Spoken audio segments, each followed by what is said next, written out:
Hello, everyone. Welcome to City and State's 2021 Transportation in New York Summit.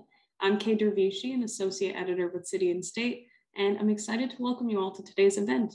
We've brought together experts from across various sectors to evaluate the state of New York's transportation systems in light of the COVID-19 pandemic, to discuss the latest legislative developments affecting transportation, and to take a look at what the future holds in New York. But before I introduce our first speaker, I'd like to take a moment to thank our sponsors that helped make today's event happen. Thank you so much to Dataminer, Siemens Mobility, T-Mobile, Global Strategy Group, Ostroff and Associates, VIA, and Cubic Transportation Systems. I'd like to go over a few housekeeping points for those of you who are new to our virtual events.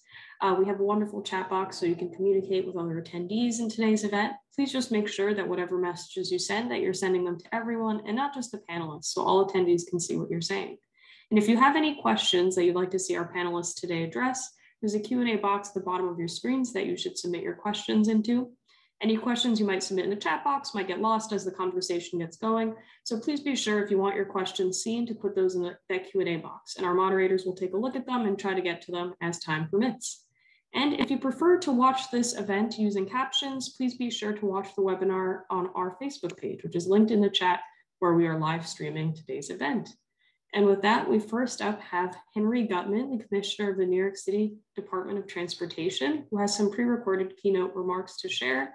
He served in his current role since February of this year and is also a retired partner of Simpson, Thacher & Bartlett LLP, where he headed the Intellectual Property Practice Group.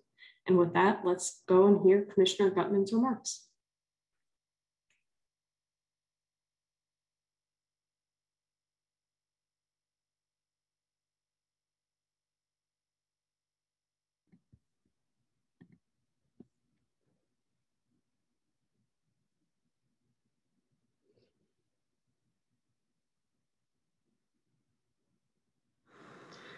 Thank you for having me here today. It's an honor to be included among such a distinguished group of speakers. When I was appointed DOT Commissioner and joined the mayor at a Blue Room event to make the announcement, I concluded my remarks by thanking the extraordinary women and men of the agency I was about to join. But instead of using its official name, I accidentally called it the Department of Transformation. The mayor picked up on it, and my slip of the tongue became the theme of the day. 10 months later, I am convinced this was not an accident. Our mission at the DOT is, and in today's environment must be, transformation, not just transportation. To illustrate the point, I'd like to outline some of the things we've done, what remains to be done, and our major challenges for the future. One major priority throughout the 8 years of the de Blasio administration has been to reimagine how people move in the city of New York, to promote cycling, e-mobility, mass transit, particularly the unsung hero of our mass transit system, the buses, car share programs, improved pedestrian experiences. In short, anything that creates attractive alternatives to private car ownership and use. We've made substantial strides in this endeavor, creating record numbers of bike lanes, protected and otherwise, bus lanes, bus ways, bike boulevards, even a dedicated bike lane on the roadway of the Brooklyn Bridge. The biggest change in the use of that structure since the elimination of trolleys, and a change which has greatly benefited pedestrians on the bridge's boardwalk, as well as the cyclists riding below. This reimagining and repurposing of our streets has become part of a bigger change as we've truly begun to reclaim the streets for the people of New York. At the height of the pandemic, when New Yorkers were confined to our homes and became desperate for outdoor space in which we could safely socially distance, and when our world-renowned restaurants were struggling to survive, the de Blasio administration took emergency measures to institute the Open Streets and Open Restaurants programs.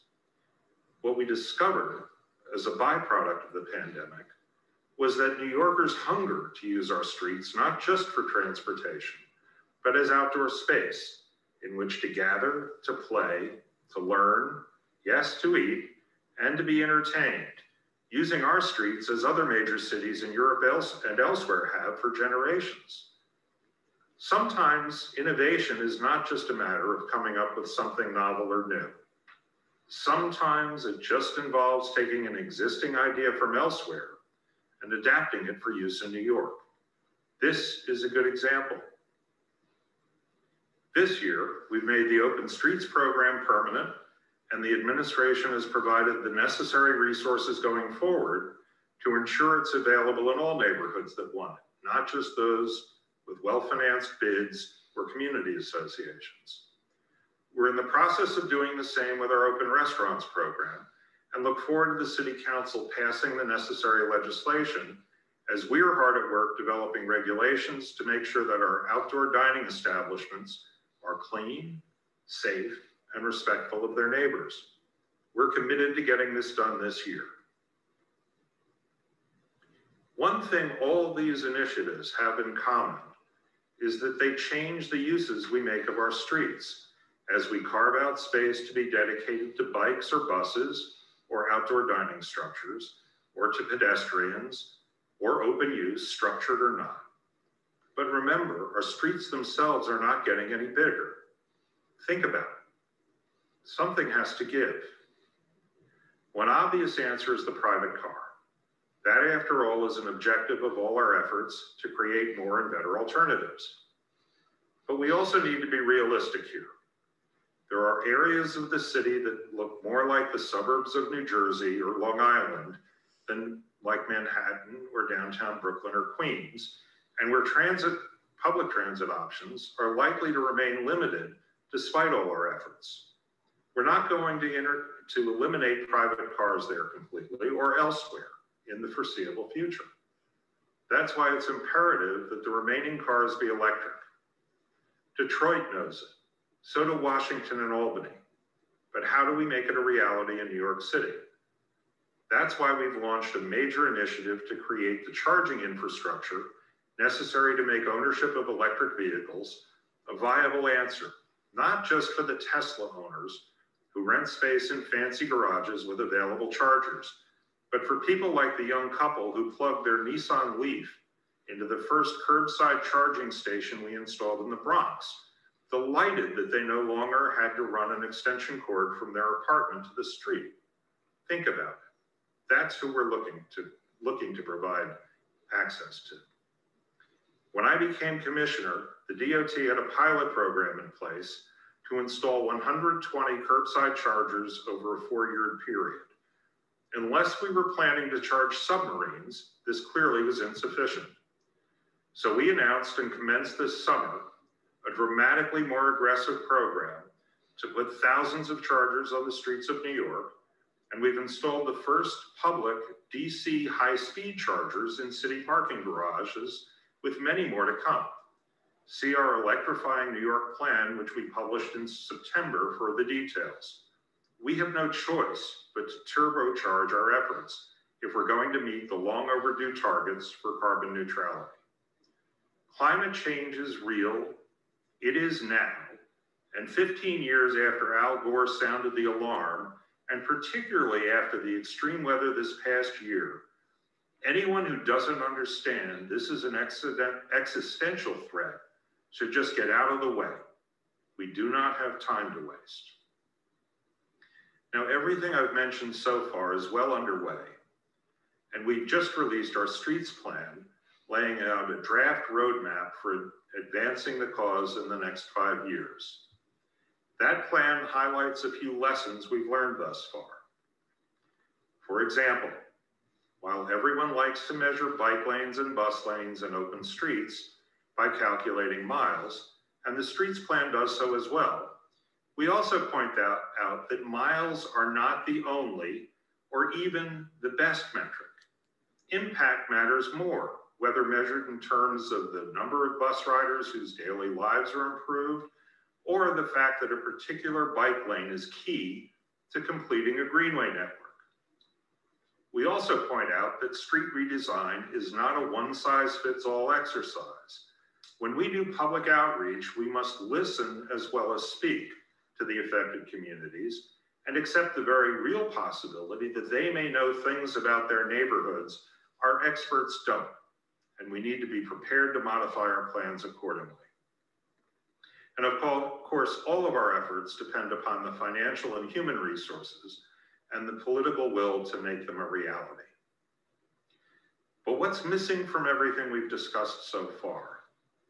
What else creates a problem on our streets? The answer is trucks, specifically large, overweight diesel trucks that break our infrastructure, destroy the quality of life in our residential neighborhoods, and pollute our air, contributing to illness in our communities and hastening climate change. The answer, I believe, is clear. Just as we are reimagining how people move to create and promote attractive alternatives to the private car, we must reimagine how goods move as well to reduce dependence upon large diesel trucks. Here's the problem. New York City starts in a hole. While most of our peer cities get 75 or 80% of their goods delivered by truck, in New York City, that number is over 90%. And we all know that the demand for delivery of goods is growing dramatically.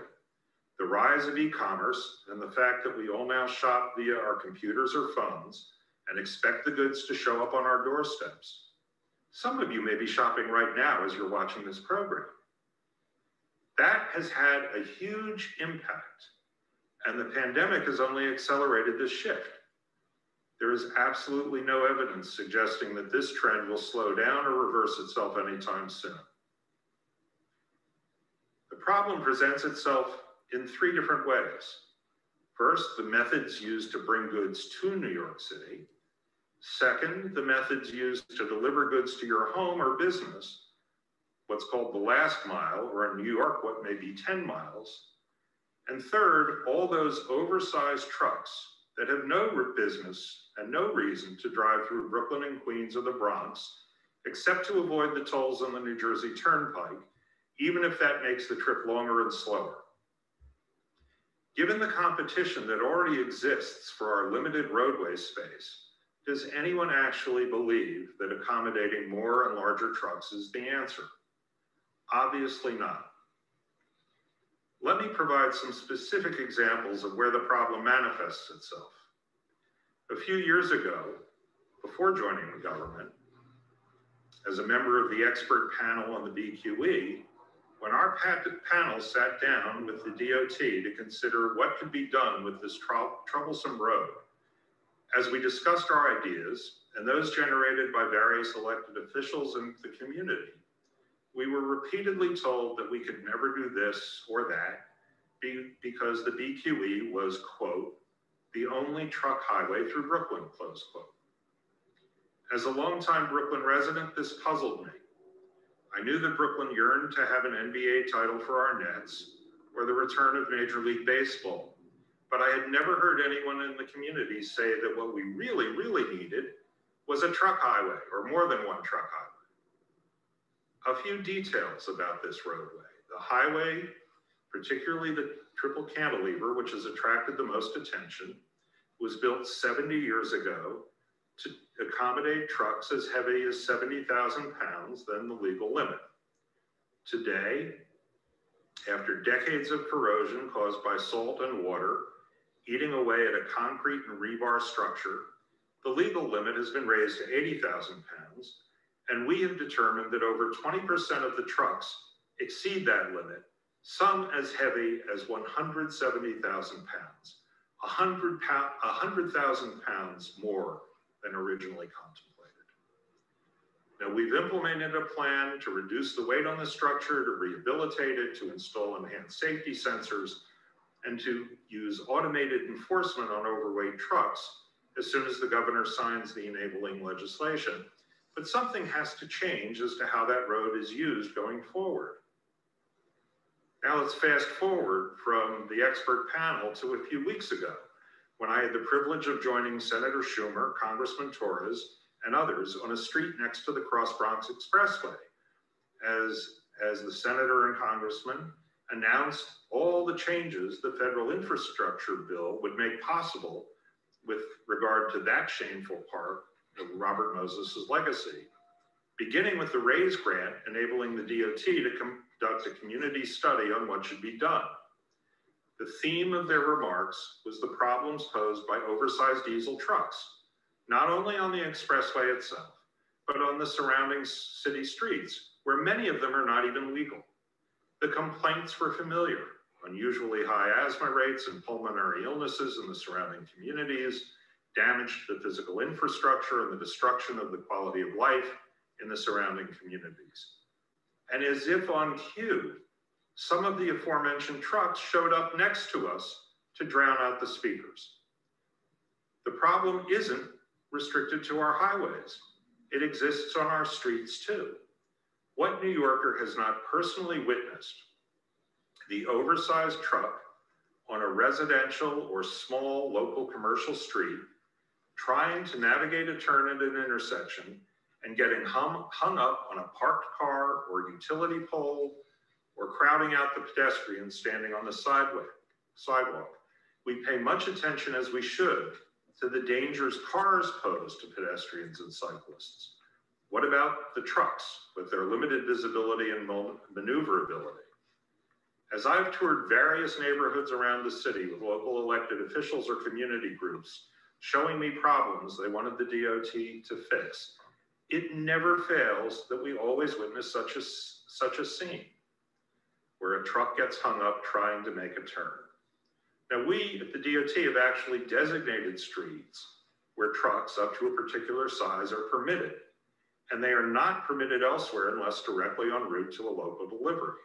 This is supposed to be a restriction, not a right, but enforcement resources are limited and respect for these restrictions is almost non-existent.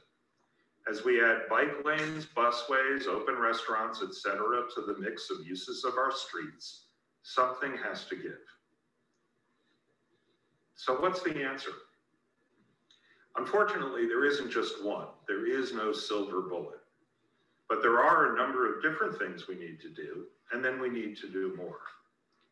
The DOT is about to release a plan entitled Delivering Green, a vision for a sustainable freight network serving New York City that lays out a freight plan for the next 5 years for which we will seek federal funding. I don't want to give away the details, but let me suggest a few themes for you to think about. First, we need to make better use of our limited street resources for last mile delivery.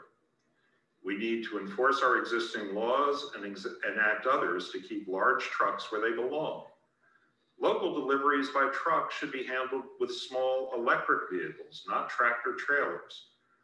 We also need to expand our existing programs encouraging overnight delivery, providing specified curb access for deliveries, including preferential access reserved for electric vehicles, encouraging use of cargo bikes and other small green vehicles for the last mile, and promoting the creation of intermodal distribution centers to facilitate use of right-sized delivery vehicles, while at the same time taking steps to ensure those centers are good neighbors. Again, I'm not suggesting we can eliminate trucks any more than we will completely eliminate cars. We just need them to be right-sized, right located, and green. Even if we do all that, we are still dealing with the fixed confines of our limited streetscape. And that is not enough. Let me ask you a question. Why is New York City where it is?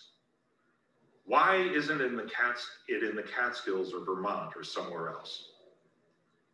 The answer, our harbor and our rivers.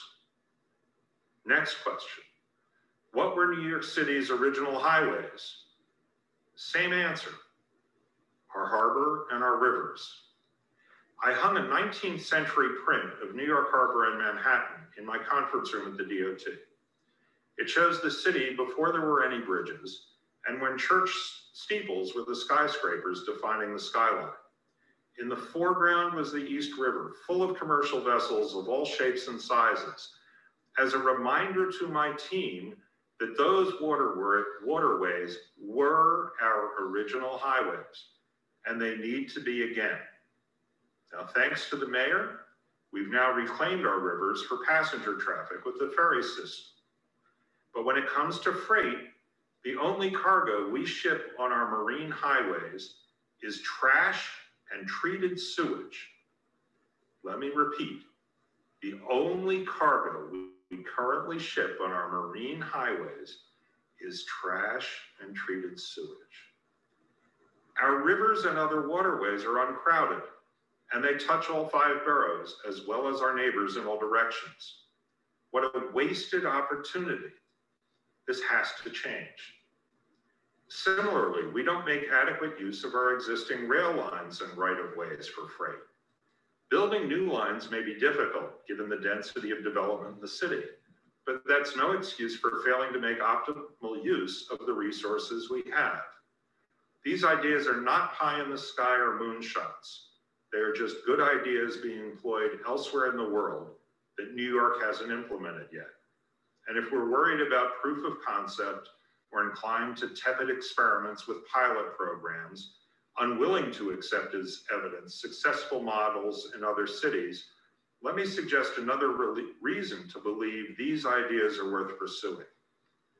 All the major corporations whose businesses depend on deliveries are already pursuing these ideas. If they are betting their futures on these approaches, we at least need to do our part, including by making sure that these models are available equitably and not just to the largest worldwide shippers. Before concluding, let me be clear about one thing. I am not, I repeat, not attacking the hardworking women and men who drive our trucks and make our deliveries any more than I would attack those who do our deliveries on bicycles.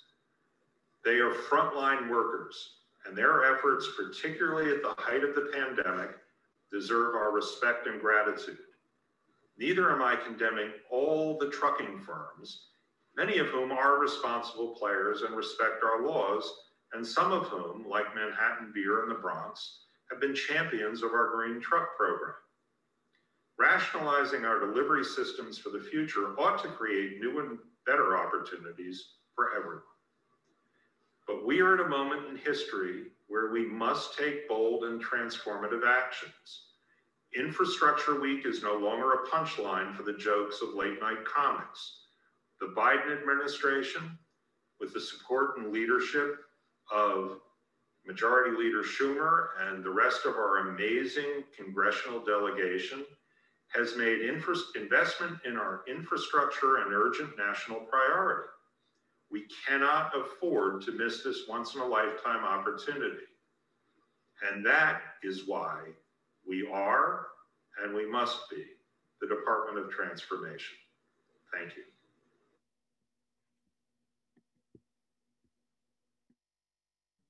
Thank you so much to the Commissioner for sharing those remarks and sending this video to be part of our event for today. Next up, we have some sponsored remarks from Marsha Smith, who serves as the Chief Financial Officer of Siemens Mobilities, Inc., and also serves as Chief Financial Officer of Siemens USA. Please feel free to go ahead, Marsha. Thanks, Kate. Hi, everybody. Good afternoon. My name is Marsha Smith. I'm CFO of Siemens Mobility in North America. And as you can see from my background and maybe from some of the noise that you'll hear also in the background, I'm based in New York City, and right at Penn Station. As a Brooklyn resident whose family relies heavily on New York City transit systems, I am very happy to be riding our subways again. For those of you who don't know, Siemens globally has been a leader in transportation solutions for more than 160 years. Locally, Siemens Mobility has been committed to New York for more than 25 years, providing PTC and CBTC technologies in and around New York. We've also been involved in other areas as well, like countdown clocks, ultra-wideband signaling, the amazing operations control center, as well as e-bus and connected vehicle technology. And very soon, we'll be delivering dual mode locomotives to Metro North.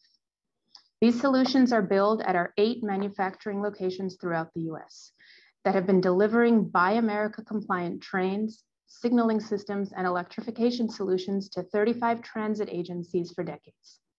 With nearly 4,000 employees in the US and 2,000 suppliers in the US, our team is committed to moving America forward. and it is an exciting time to be part of our industry. The bipartisan infrastructure law will reinvent America's transit for the next generation of riders. Not only will transportation be more sustainable, but it'll provide passengers a more reliable, comfortable, and seamless commute. Cities will have the opportunity to upgrade vehicles, install digital technologies to benefit operators and passengers, and install resilient infrastructure to meet the growing demand of urbanization and climate change. And New York is one of the spotlight cities. It's one of the biggest cities in the world with the most complex mass transit system, and it continues to reinvent itself. We appreciate this opportunity to congratulate Henry Gutman on almost completing his first year as our Transportation Commissioner. We continue to wish him the best of luck and our full support in bringing forth a new transportation vision to the city. And while COVID certainly has made an impact, it's heartening to see ridership numbers on the rise. Transit is part of what makes New York so great. I call it the veins that carry life through our city. And as a supplier of some of the technologies that make this possible, we're committed to helping New York City become even more efficient, reliable, and sustainable. And that is why I'm especially looking forward to hearing our next panel. It's called Reimagining New York's Transit Systems. Thank you all and enjoy the panel. Thank you so much for those remarks, Marsha. And with that, I'd love to hand it to Zach Williams, a reporter at City and State, who will be moderating the next panel. Thank you so much, Kay. And thank you everyone for joining us today for a really exciting discussion about the future of transit. So much has been going on, and I think there's been a lot of talk, especially since the beginning of the pandemic, about reimagining New York's transit systems, especially after all the tumult that we've seen in the last year or two because of the pandemic and so much more. We're running a little bit behind, so I'm going to jump right into introducing our panelists. And as I say your name, maybe you could just say a few sentences about how you fit into the New York transit space. And we'll just start with Phillip Ng, president of the Long Island Railroad. Thank you, Zach, and good afternoon, everyone. President of the railroad, as you said, I've been here for just about 4 years, with MTA for 5, but with transportation for 38 years. Prior to this, I had spent 34 years at New York State Department of Transportation, and most of those years in New York City. Working on roads and bridges there. Very excited about opportunities to talk about what we're doing here at the railroad, excited about some of the challenges that we've been overcoming, and talk about some of the things that we're looking forward to. So I appreciate for a very robust conversation. Thanks so much. And then we also have State Senator Leroy Comrie, chair of the Committee on Corporations, Authorities, and Commissions. Senator. Correct. Thank you, Zach. Good afternoon, everyone. Thank you for City and State for having this forum. I'm State Senator Leroy Comrie, representing the best Senate district in Queens, the 14th district in Queens. And as an opportunity, as chair of the committee, I have oversight of both the Port Authority and the MTA, and that gets me involved in transportation throughout the New York State. Thanks so much, Senator. And next we got Justin Lapatine, partner at GSG. Good afternoon, everyone. Justin Lapatine from Global Strategy Group. I'm a partner in our New York office. I do a lot of work on communications and public opinion research as it relates to transportation and infrastructure issues here in the city and state. Thanks. And then last, but certainly not least, we got Anthony Lowe, Senior Program Manager at Cubic Transportation Systems. Hey, good afternoon, Zach, and thank you for hosting this event today. So Anthony Lowe, Senior Program Manager for Cubic Transportation Systems. I've been with Cubic for about 4 years now, and specifically I support all the managed services with the Omni program, the One Metro New York program that Cubic is deploying on behalf of the MTA. Look forward to chatting today with you guys. Awesome. And thanks again to our panelists for joining us. And just want to say to the audience, we're going to try to leave some time for questions towards the end of it. Just drop them right in there in the Q&A feature that should be at the bottom of your screen. So just jumping into it, when I think of public transit in the New York City area, it seems like fundamentally we're talking about a ton of people who want to get to jobs, at least historically speaking, in Midtown Manhattan and other areas of the city. And then they tend towards the latter part of the day to go back to their homes, either in outer boroughs or in Long Island, Westchester, whatnot. But that long time paradigm has certainly changed a lot because of the pandemic. Phil, maybe you could tell us a little bit about, how COVID-19 has really upended commuter patterns before and after the pandemic, and what maybe is not changing so much. Well, I think one of the things that I've seen throughout my whole career is that all of the transportation agencies together and how we are cohesive is what's going to make us be able to get out of the pandemic and continue to build for the future. Because as Commissioner Gutman said, you can't build enough roads and bridges. There's only so much territory. But at the same time, the mass transportation can't handle everything. It has to be a blend of all. Before the pandemic at Long Island Railroad, most of our ridership growth was actually in the discretionary travel, off-peak, weekend. The commuter growth actually over the last few years before the pandemic was very flat. And as you mentioned, traditionally, it has been 4 hours in the AM rush hour going into Manhattan and then 4 hours in the PM rush hour. And those were two crush periods for us. In fact, we carried more ridership than our system really was designed to handle. What the pandemic did, it has really thrown that up into the air. And as ridership has started to come back, we're actually exceeding projections. We carried 58% of our weekday ridership just past last week. And weekend ridership continues to be over 80%, which is the discretionary ridership, which is actually very optimistic. That shows as businesses come back and as destinations reopen, people will choose to use mass transportation if we continue to ensure that it's reliable, to ensure that it's safe, ensure that the frequency is there, and they actually have access to it. So that's what we've been working throughout the whole pandemic to continue to build on that. We actually were doing a lot of that before to support ridership that was exceeding our capacity. And now that we're trying to bring riders back, all of those same things, tackling steady good repair, ensuring that they have options, it's vitally important to us, as well as we look at different fare structures to support that changing dynamic of not the 5 days a week anymore, of going into the office, the flexibility that businesses are giving their employees because they want to be able to retain them. They want to give that quality of life. It really is a combination of everything. And what we need to do is just make sure that the system is reliable, safe, available to them. And I know that riders will come back over the time.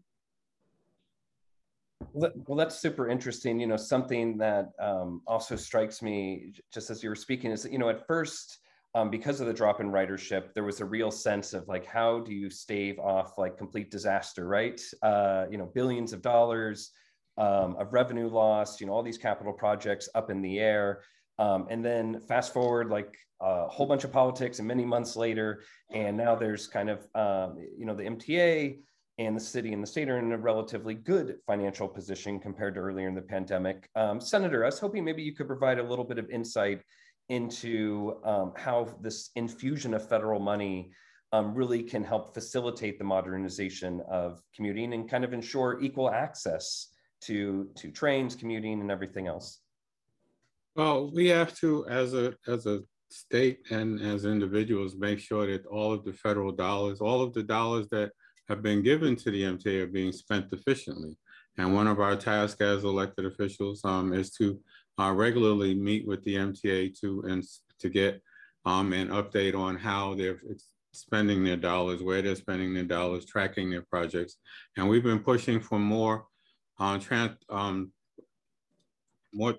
illumination by the MTA, more actual on real-time information sharing so that we can understand how well they're spending their dollars. And right now we have a capital plan that is in progress, and we're not really sure exactly how efficiently they're spending their dollars because we are not getting the type of access. We've passed 3 bills so far in the state Senate in both houses. We got the governor to sign just one on making sure that the MTA will start putting together a online update database on how they're doing with their capital projects. And we're still pushing actually to get other levels of transparency so that we can be comforted in the fact that the MTA is spending their dollars wisely. We also want to make sure that in spending your dollars wisely, that you're not spending your dollars with companies that don't have transportation construction experience. I can say that Phil Lang has been doing some great work with the Long Island Railroad with also figuring out a way to combine contracts so that, and creating opportunities to do standardization. Unfortunately, the MTA had gotten into a mode where they were doing very creative individual projects that couldn't be created anywhere else in the world, which was spending a lot of money to create a design that was unnecessary. People want something clean, they want something modern, and they want something reliable. They don't necessarily need to have bathrooms that couldn't be replicated across the entire system, or elevators that don't need to, that only go left instead of right, or sideways instead of upside down. I'm being extreme, but you know, we need to make sure that there are practical designs across the entire system so that they can go out to make sure that, those bids can be easier picked up by any company around the world, as opposed to specialized companies. And we also need to monitor how they're training their onboard employees to give those employees more opportunities to be part of the contracting and the major contracts that are happening within the MTA also. So it's important that we monitor those things also. The infrastructure money, hopefully the Build Back Better program will be voted through 100%.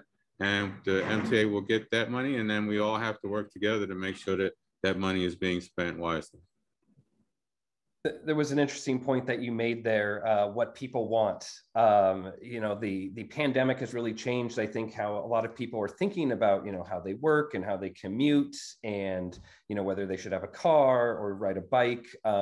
Just an explosion of interest in these types of issues. You know, Justin, I think you have a little bit of insight through your work on just kind of the changing attitudes of commuters here in the New York City area, right? Yeah, sure. So we did a number of different surveys, basically all of last year, but even as recently as last month, kind of looking at attitudes of New Yorkers towards issues around transit. And it's kind of been really fascinating what's been going on. As Phil was saying, you know, people are using public transit. So, you know, we asked people, are you really still using public transit? And 75% of New Yorkers are using public transit. They're just using it much less right now. You know, before the pandemic, 32% of New Yorkers said they used public transit daily. Now that's only 15%. So you are seeing this, you know, reduction in usage, which is obviously being mirrored in the MTA's numbers of what they're seeing. But by the same token, people have actually a better feeling towards the transit system than I would say they had before the pandemic. You look at the favorability numbers for the MTA, for the Port Authority, they are 2-to-1 favorable to unfavorable. To Phil's credit, Long Island Railroad is 3-to-1 favorable to unfavorable. So, you know, there's a notion that people are believing that infrastructure is moving in the right direction, that public transit is obviously vital to the future of the city.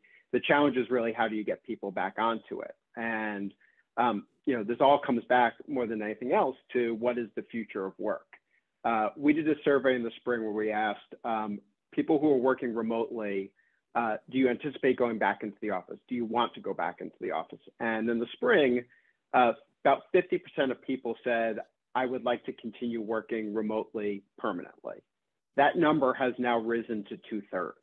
So there's sort of, people have gotten very comfortable, I would say, with the notion of working remotely, which obviously has you know, tremendous impact on not only the future of public transit in the city and the region, but obviously the future of the New York economy.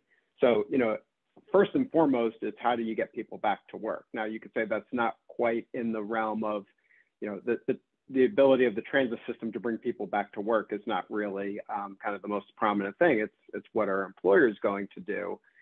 But we did ask people, you know, what do they want to see from the transit system in order to get people back on public transit? You know, number one was the frequency of service.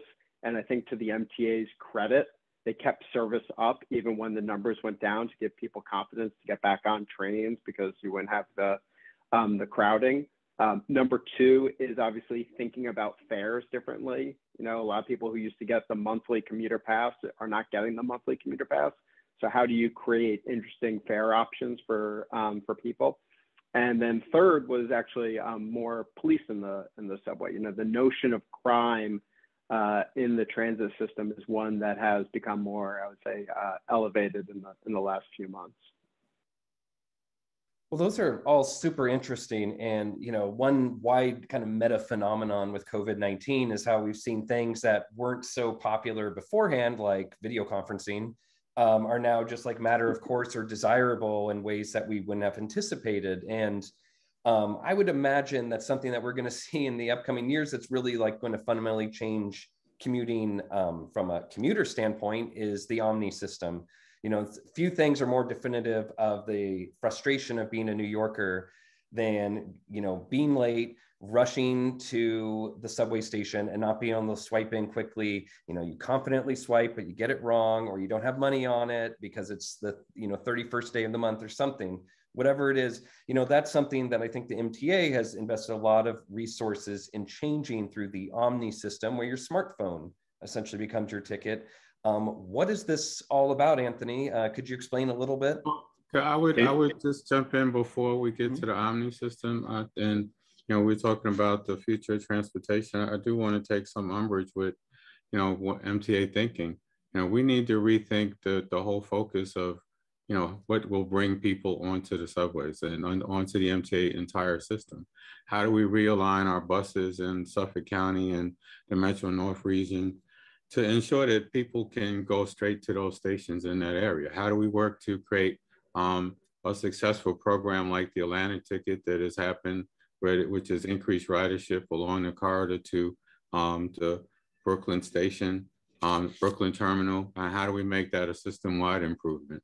You know, how do we make sure that there are weekend opportunities to, you know, ensure that there's ridership for people that want to come in to have dinner in Manhattan on the weekends, or attend a play, or even in the evenings, as we have more people that are living on Long Island that don't want to drive and pay a $45 congestion pricing fee to come into the city at night.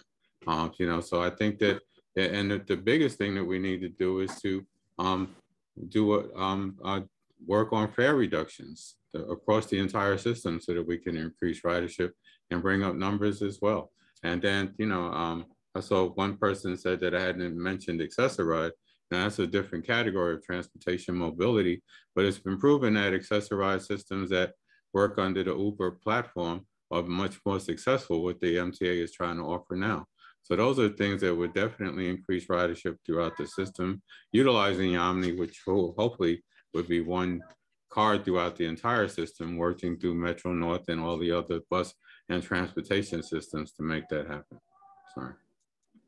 Well, let's just hold on to that for a second then. I don't know if any of our other panelists had thoughts on what the senator said before we move on to Omni. Anyone?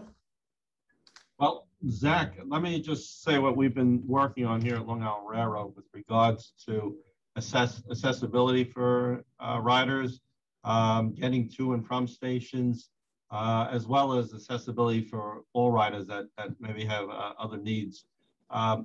Obviously, when we talk about traditional commutes, people would drive to the stations, park in the stations, and then go into the city and then come back in the evening, get in their cars. That has been a challenge for us because obviously parking lots are jam-packed pre-pandemic. But we also know as we reinvent how we provide service, as East Side Access come on next year, third track gets finished next year, and we look to promote reverse commuting, give options for businesses on Long Island to attract people, give ability for the people from the Queens and Brooklyn and the city to go onto Long Island and seek opportunities or enjoy. We're looking at those last mile, first mile connections.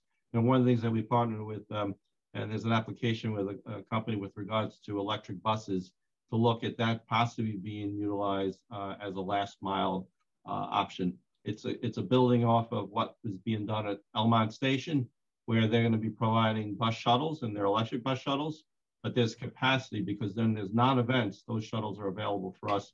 So we're looking to try them. Some of the areas that they're targeting are the areas of certain needs, Hempstead, West Hempstead, Mineola, to try and hit a certain demographic, and then we want to build upon it. We are looking at other opportunities working with different communities because that's a vital piece of how do you get to and from our stations, particularly in a reverse commute. The other thing is that we're very proud of what we've been trying to do and get all of our stations accessible. It's very important. You know, when I first joined the railroad, we had something called the Call Ahead program, basically to help people with needs to get on and off our trains. It was used literally, I could count on my hands how many times it was called in a year. Now we have over thousands of uses, what we call Lirr Care, where we actually are helping people. When they call ahead, they can get our folks to take them to the station, help them get on the train. The train crews will make sure that they get off the train, and this is all planned in advance to make it a much easier ride for all of our folks that need to use it. We're hoping to get all of our, I think we have about 16 stations remaining to make accessible. My goal is to challenge industry. I think Senator Comrie talked about it. Let's expand the opportunities for people to work with us, and let's make sure that they're successful. One of the things that we've made very clear to contractors that want to do work with Long Island Railroad, we're going to be partners in this. And I'll use Third Track as an example. Our main line, 10-mile stretch where that project is, we're running very significant, robust service, about 85% of our pre-pandemic levels, and yet we're providing them enough outages to enable them to keep that $2.6 billion project on schedule and on budget. And that means 92% of the outages that they've asked for, we've given them. The other 8%, those only been changed due to weather, due to pandemics, nothing because of us just wanting to change it. And we know giving contractors the outages and the support to keep their projects on time is invaluable to them, invaluable to us. But the fact that we could do that and run the robust services shows that, you know, if there's a will to do it, we can work it through. Credit to my service planning folks.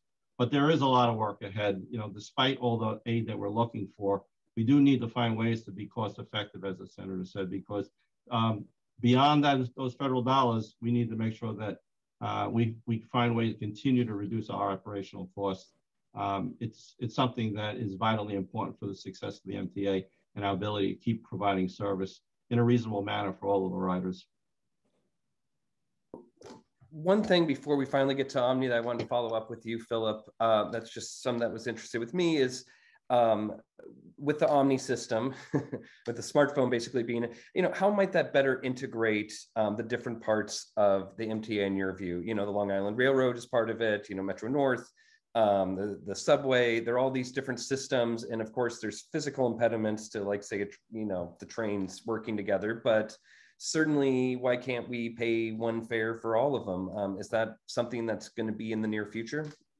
Well, I'll say the Omni system is designed, obviously right now it's being rolled out in transit, and Cubic is working with the railroads, Metro North, Long Island Railroad, to be the next phase and to integrate that. And I think what we've seen for the riders, the convenience of the ability to use our system, the convenience, that means the convenience of paying one fare or at least having one account, right? Obviously in the past, you ride Long Island Railroad, you buy a ticket with us. Then you go to the subways, you buy a ticket with them. Maybe you have another function. And the fact that we make it more simplified and look at different ways of providing that fare structure through Omni is important. Right now, when we have a tariff change, it's very long and time-consuming period to make those changes. We're not as nimble as we can be with fares, and I look forward to Omni being a way to consolidate and make it easier, not only for our customers, but for us to implement changes when we want to.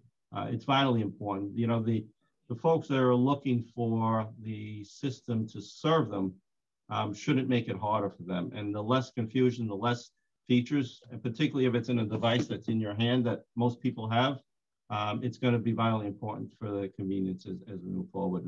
And the simpler it can be and the easier it is to use, obviously will help bring people back and keep the ones that are riding. As technology continues to make things easier, we need to find a way to make sure that we are listening to the customers and building that into things that we're providing them. Now, I'm sure there's a lot of pros and cons to the Omni system specifically, but I would say that we can probably all imagine a future where a magnetic strip is probably not the future of paying for your commuter ride, whether it's in 5 years or 100 years. But let's learn about this system. Anthony, tell us about it. What is Omni and why is it a big deal? Sure. And again, thanks for having me. I am based here in New York City, right by Penn Station, probably just down the street from Marsha. So if it gets loud, I apologize in advance, but it's New York and we all love it. So I think what you're hearing in terms of themes that the Senator had mentioned, Phil had mentioned, and even Justin as well, is accessibility, flexibility, and partnerships. And when it comes to Cubic, we are, on behalf of the MTA, deploying the Omni program. That is one Metro New York. It's a new fare payment system that is replacing the MetroCard system that was deployed back in the 90s and is meant to retire by 2023. So we are well on our way to providing that system on time to the MTA. So let's talk a little bit about it in terms of those three pillars that we just kind of discussed. So MetroCard is a card-based system. The details of that information are at the card level. When you talk about Omni, while this is the Omni card here, and as Phil mentioned, you have the device accessibility, you have flexibility in being able to either have the physical media if you'd like it, but also to bring your smartphone or NFC-enabled media. That's your open loop media that you can bring to bear when you're be able to travel. So that level of flexibility, what does that mean to the customer? Number one, you don't have to have a card if you don't want it. Number two, you'll have access to that level of information in the back office where you can look at your previous tap history, et cetera. But also when you're deploying an account-based system, it gives the MTA a lot more flexibility in terms of how they establish policies going forward. That'll be up to the MTA and how they want to roll those things out. But the overall system as itself allows for that. And so as we've rolled out the New York City Transit side of the house, completing all buses and all subways at the end of last year, we are now working towards progressing through the additional phases of the program. So as you guys may have heard, we're rolling out the retail network. That is a significant rollout to not only the 5 boroughs, but the surrounding areas where customers will have the ability, if they don't want to bring their device, they can go out and get an Omni card and be able to use the system that way. So that's just one example of things that we're working in collaboration and in close partnership with the MTA to deploy in support of the system. As the program matures and new features are rolled out, obviously, as Phil mentioned, to Long Island Railroad, but additionally to Metro North as well. Super interesting. One thing that always comes to mind is, access. You mentioned an Omni card, and then of course a smartphone. So if somebody were, say, didn't have a smartphone, either they couldn't afford it or they didn't want it, would they just buy a ticket in much the same way they buy one today? So they could. We will roll out vending machines at some point in the future as the schedule gets outlined by the MTA. But currently, if you go to omni.info, there's a retail store locator towards the bottom of the website. You can identify a retail location nearest you. You can go there, procure an Omni card, add value to it, and use it about your day on a pay-go method. So now I just want to open it up either to Anthony or whoever else that wants to jump in. Whenever we talk about data now or anything digital, privacy is always very close to the conversation. I don't want to be. I'll be a little bit humorous here. Don't take me too literally, but what is to prevent Mayor Eric Adams from tracking me all day based on where I tap in the Omni system? What type of protections or who is holding this data? Yeah, so I'll take a stab at it, and then if anybody else wants to chime in, feel free. So I think 3 things I want to kind of get across when it comes to data security with respect to the Omni program. Number one, the data is the MTA's. They have access to it. Cubic is providing the system, providing the back office support, and deploying the system itself, but it is the MTA's data itself. It's not Cubic's data, and we don't have access to it.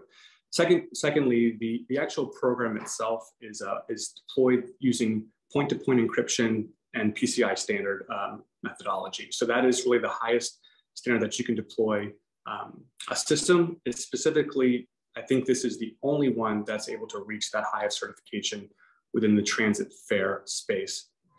So that's there from a technical perspective. And lastly, this space is constantly evolving when we're talking about IT security and threat assessments, et cetera. So there's a lot of collaboration, again, partnership between Cubic and the MTA in sharing information, understanding what's going on in that space at a very high level to make sure that both parties are in sync and know how to mitigate the constant security atmosphere as it changes.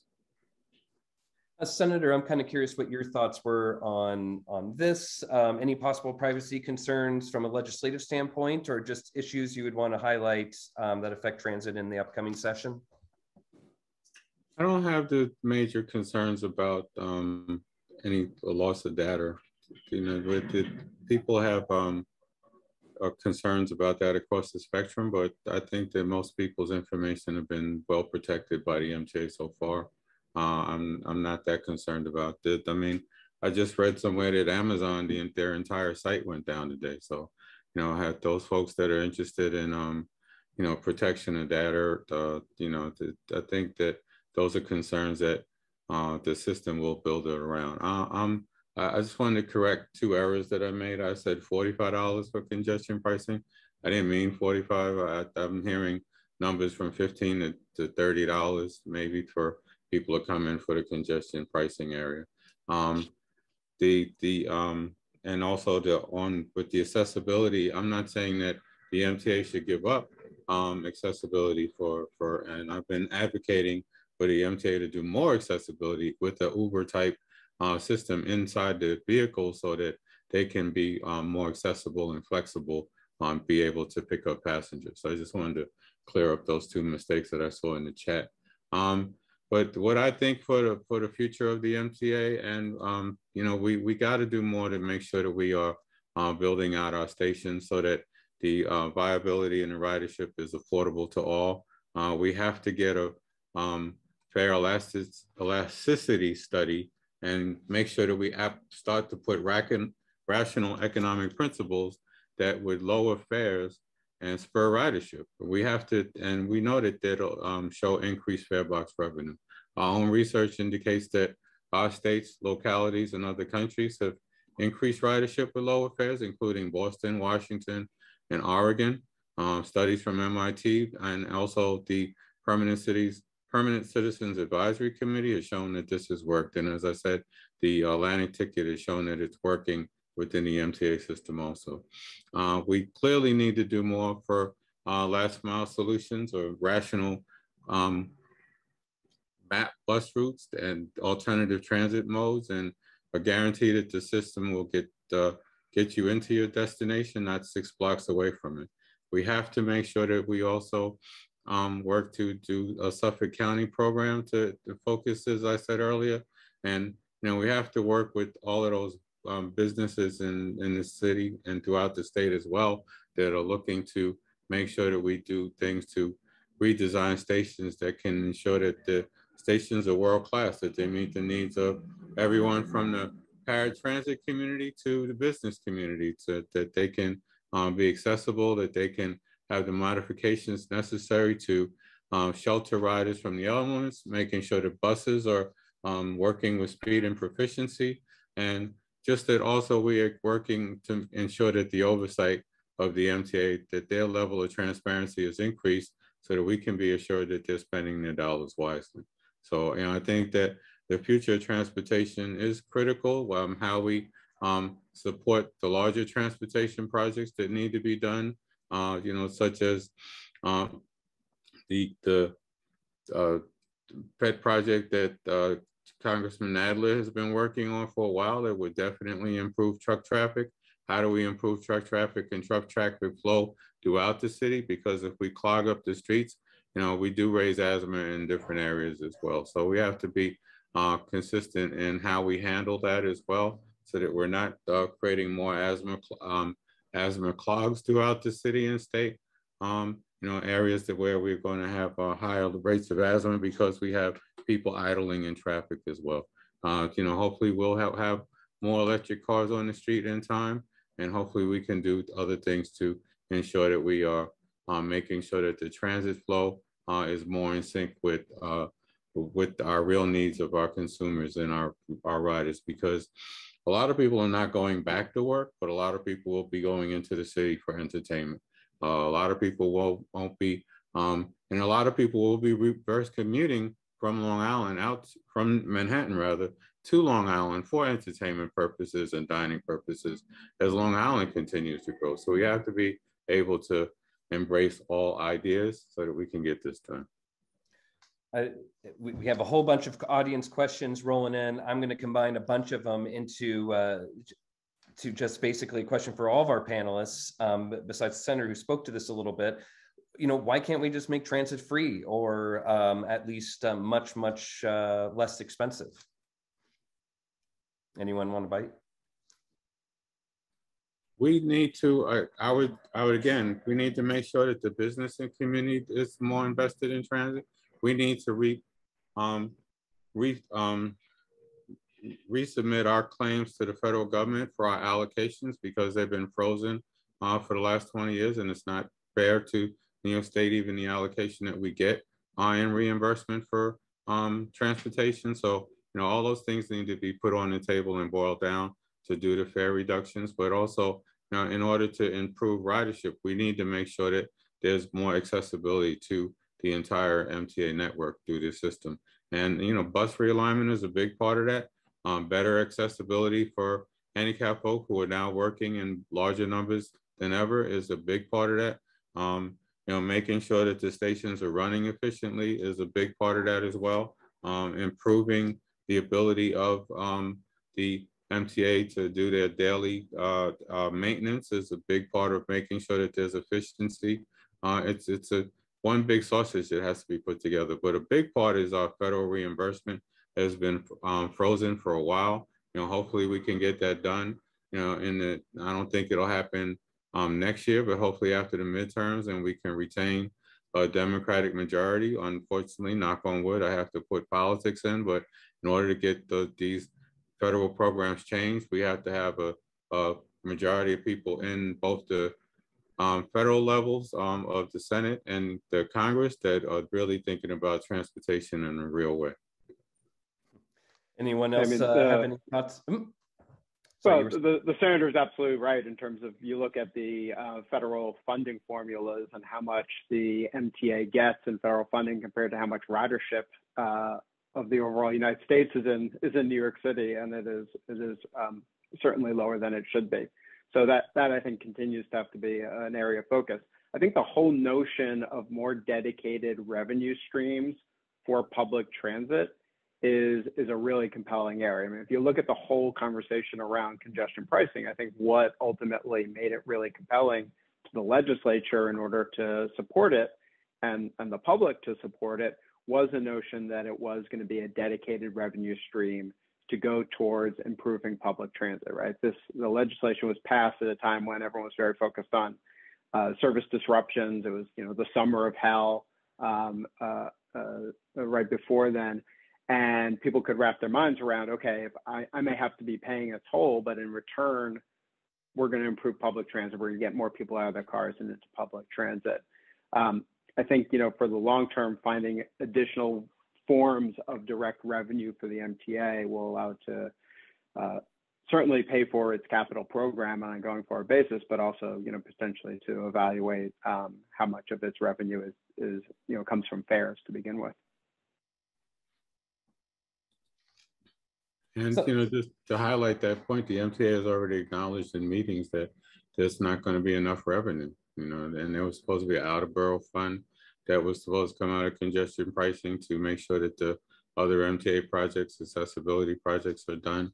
Unfortunately, that they've already indicated that just congestion pricing alone is not going to be enough to meet its capital needs, which only re-highlights the needs that we go to the federal government to ask them to redo the formulas and how the MTA is reimbursed. But we also need to do that, I said earlier, with the business community and jointly with the business community so that we can retain what's great about New York City. And then, so if we can work this together with the business community, focusing on the fact that they want to make sure that they can get their employers into their businesses, that and they can that we re-incentivize the city, the entire city, for business to want to make sure that they keep the majority of their members, so that they can make sure that they're not doing work home 3 days a week. They're doing working from home 1 or 2 days a week, so that they can keep more people in the city. So those are things that we have to do together as a community. The business community, the elected officials, and the MTA have to sit down and create a unified voice asking the federal government for more dollars. Yep. And Zach, maybe I'll just weigh in a different way of looking at revenue, operating dollars, and whether it's, revenue from fare collection or other consistent streams of funding sources. I think one of the things that I focus myself on here is to make sure that regardless of our program and our budget, we try to do it in the most cost-efficient manner, because the only way that I believe that we could keep asking for more dollars, no matter what the funding source is, to show that we can deliver on it and that we're doing it in a manner that is protecting public dollars, whether it's coming from our customers or coming from a federal, state, or local governments. Because at the end of the day, if some of the examples of the past cannot be rectified, then we won't have the trust, we won't have the people wanting to use the system. What we need to do is make sure we invest it wisely, and that means focusing on state of good repair, focusing on things that are safety related, that improve reliability, as we continue to make wise investments and build out the system in a manner that allows us to better operate, but also gives our riders more options in the future. And that's why it's very important as we watch the ridership now and the work patterns, that we continue to keep an eye on that and be ready to serve them in a way that that allows them to know when they want to use mass transportation, it will be there, it'll be reliable. And one of the things early on is that regardless of what you pay, regardless if you want to work in the office or not, if it's not reliable, people don't want to use it. And that was something that I think all of the MTA agencies are focused on, and that's making sure it's safe and reliable. And I'm very proud of what we've done here at Long Island Railroad. When I first came in the first year, our on-time performance was 90%. It's the worst it was in 20 years. And steadily over the last 3 years, we've increased it to now. This year, we're running over 96% on-time performance. That's the best record for on-time performance we've had in our modern history. So that's a huge showing constant improvement over the last 4 years, and that's vital, I think, to riders as we discuss how to have the right fares for people to be able to afford using it. And at the end of the day, mass transportation is important because it is better for our quality of life. It's better for the air quality. It's better for the environment. And a lot of things that we're doing as we build it out. Third track, we eliminated 8 grade crossings during the peak hours. Those gates were down over 30 minutes out of 60. And that meant idling cars as they wait for those gates to go up. Now they can go through, no more idling. Not only is it safer for the railroad, it's safer for the communities that live around the railroad. So all of these things go hand in hand. And for us on Long Island Railroad, as we look towards other things, we're looking at battery technology on trains to see even go further greener than we've been. So technology is improving, and we need to continually stay on top of that. One thing that I've also seen in the audience questions a little bit is this idea about how the future of transit often depends on the past. There's a lot of unused LIRR stations out there. You hear people every now and again, including my own reporting, say, why doesn't the LIRR, reopen this station in Queens or in the Rockaways or wherever it is? What are your thoughts on that type of approach to improving transit access, Phillip? So I think what we need is and we've been doing this, is across all of our agencies, how can we all contribute to these different areas of accessibility for areas that don't have options or easy options to get to transit, and looking at stations that have been closed or maybe stations that never existed is certainly part of it. I know the MTA is starting this whole comparative evaluation whereby they're going to be weighing the importance of these types of ideas with other competing needs. And they want to do it in a holistic way where it's not just looking at one area, one agency. They're going to be looking across how do they best serve the entire region. So those types of things are very important to consider. I think some of the other examples, though, is, and this maybe gets back to revenue streams, but the example of the Elmont Station where we just opened it, 90% of that funding came from the private sector. And that's the type of thing where there's opportunities to work with businesses. I've had many meetings with different communities that are looking for stations either to be opened or be created. And one of the things that I look for is the opportunity to partner with which developments in downtowns that are going towards transit-oriented developments and new things that want robust service from us. How can we help each other? Because if the mass transportation options are improved, their development is improved and their community is improved. So how can we do this all? Because at the end of the day, the needs are going to be greater than the funding. But I think there's a way to work together with the private sector, with industry that helps us deliver, and then the agencies to be collaborative and creative and find new ways to deliver these things as part of the overall big picture.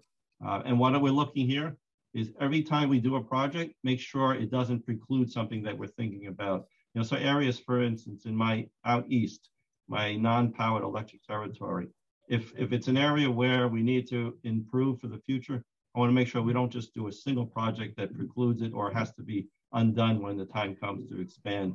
Like if a bridge needs to be replaced in a single track territory, we should look to double track it at that time. So this way in the future, when the opportunity comes to further improve service, we can. And again, it's how do we take those notions and find the best use? And then also to make sure as we go along the whole corridor, we have to work towards consensus, because we've seen it here with the third track, 10 miles. Not every community was on the same page. It took a lot of hand-holding, a lot of transparency, and a lot of addressing local issues and making sure people felt comfortable in order to gain that support. And I think that's with any of these projects, to make sure that we're all working together, but in a very transparent manner, because otherwise I think there is a general distrust of public service and can we deliver. And I think the more we build on successes and continue to improve how we do it, the more we can gain trust, both from areas where we're seeking funding or support from the communities that we want to do work in or around. I just want to take a quick moment to congratulate President Eng on the new Elmont station. It was something that I fought hard for, along with all of the elected officials in the area. But the fact that it was built during a pandemic, built on time, built on budget, you know, was done by the Long Island Railroad with efficiency, is just a great example of Phil Eng's work that he has been doing to create a higher level of efficiency. And you know, UBS Arena partners were reluctant to bring the station in at first, but we were able to convince them. So I'm very proud of that effort, and I just wanted to note that real quickly. So that's the first Long Island Railroad station in 50 years. But the major point I wanted to make is that that is a business that is recognized that they need to have a transportation support, and they went out and made the investment after, you know, reluctantly, but then they got excited about it once they saw what the numbers were. So thank you, Chairman. I haven't had a chance to thank you directly for your efficiency, making that happen during the height of the pandemic. It still got done on time. Thank you. Credit where credit is due from Senator Comrie. So time flies when you're having fun, but I want to make sure that everybody has a little bit of time to really address the central issue of our discussion here. You know, when we are talking about reimagining public transit, you know, we have to kind of balance our imaginations with what is practical, of course. What is one important thing that you, each of our panelists in turn, want to highlight that we really should think about as these discussions about reimagining transit continue in the upcoming months? Let's start with you, Anthony. Sure, thanks, Zach. So I think just objectively, one thing is really around flexibility. And although Omni has been out there for a couple of years now and will continue to grow, I think the MTA had a lot of foresight in you know, putting out for procurement a system that would provide them a lot of flexibility for a long period of time. And in close partnership with Cubic and the MTA, obviously, I think we've laid a really good solid foundation for that. And I look forward to working with the MTA PMO team, as well as the Long Island Railroad Metro North, and continue to deploy Omni and provide a lot of flexibility for what the future holds. I think in this post-COVID world or COVID world, we all realize that a lot of flexibility is going to be needed as the dynamics and the environment changes. So thanks. So flexibility is the word from Anthony. Justin, what are your thoughts? I'm going to go with resiliency. I think that, you know, the biggest potential threat to our region and our region's economy is climate change, whether that's flooding or sea level rise. And, you know, the public transit system is, you know, as everyone says, the lifeblood of the region. And if it's not functioning, our economy is not going to function. So, you know, I think while there's a lot of priorities for the public transit agencies in the region, that really has to be job number one, because if that fails, then our entire region is going to fail economically. Phillip, what do you think? Well, I think both of those areas are very vital. You know, the flexibility of the system to be able to provide the options and the service that the customers need, particularly as they're changing their habits. But the resiliency is also tied to that, right? If we don't have a robust system that can sustain Mother Nature, particularly as Mother Nature continues to get more severe, more frequent, then that also dissuades people from wanting to use public transportation. So all of that goes together. What I'm looking to do is to continue to make sure that the public knows that we're here to serve them. That's why we're doing what we do. And we know for 187 years, the railroad has been vital to Long Island. And we know for the next 187 years, we're going to be part of Long Island's success. And everything we've been doing is to consistently, continually improve, but to have that transparency with our riders, with the public, because at the end of the day, this system is for them. And if it's not serving their needs, then we're not doing our job. There are limitations with the way the system's designed, but there's going to be a lot more flexibility in how we can serve the ridership, the public. They should be very optimistic that those who haven't been back on the railroad, it is a new railroad. And those who've been riding, I think they're seeing that we've made dramatic improvements. We're only going to continue to get better. And we want to continue to have that open dialogue with our riders, with the public, and to show them that we mean it when we want to serve them, and they deserve the best commuter railroad in the country, in the world, and that's our goal. And Senator, what is one thing that we ought to keep in mind while we continue these discussions about reimagining transit? We got flexibility, resiliency, and everything that Phillip just mentioned. What do you think? That we continue to have a real open discourse, that we open up the MTA meetings and make sure that they're more transparent, that we work hard to try to, reimagine how the MTA charges fares to increase ridership, and that we redo that and get into reducing fares to increase ridership and reimagining routes to increase ridership. And also, doing more with the business community like the UBS partner, UBS Arena partners, to make sure that there's more business investment in how New York City Transit can really improve so that we can have the ridership that needs to be in New York, that needs to go out to Long Island, have the best accessibility to the system. And we still got just a handful of minutes, so I'm going to throw out one last question. First come, first serve, but I am curious what your thoughts are. When we think about, what public transit will be like for commuters in, say, 2030, 40, 50, is it really going to be that different than what they have now? Are they going to a station, hopping on a train, coming into New York? Any last thoughts from any of you? I would hope that we would have a system that is flexible enough to embrace the new technology and bring it in properly, and that we have an ability to respond quickly and flexibly with the full support of the federal government and continued strong relationships with all parties that are involved in the system, so that we can quickly turn around and be responsive to whatever those conditions are. I look forward to new technology coming in. I'm not sure that I'd ever get in a hover car at the Long Island Railroad and drive in and fly into the city, but never say never in this world. No hover trains anytime soon, right, Phillip? Well, let me check my back pocket. We'll see if we have one there. The one thing I will say is that what we're seeing is that obviously when we're successful, agencies are working together, agencies are partnering together, and we're partnering with communities and the local businesses, right? Because what we're doing is pulling all of the different needs. And I think in the old days, an agency may be focused on their own things that drove them. But for us to be successful, we have to partner with the town, the buses, the ride shares. We have to partner with bicycles and make sure that it's walkable, because all of these things go hand in hand in terms of you don't just have mass transportation railroads. You have to get to them, right? And if we don't find a way to partner, and that's where we're all focused on these new ways of getting to stations, from stations, and that connect communities.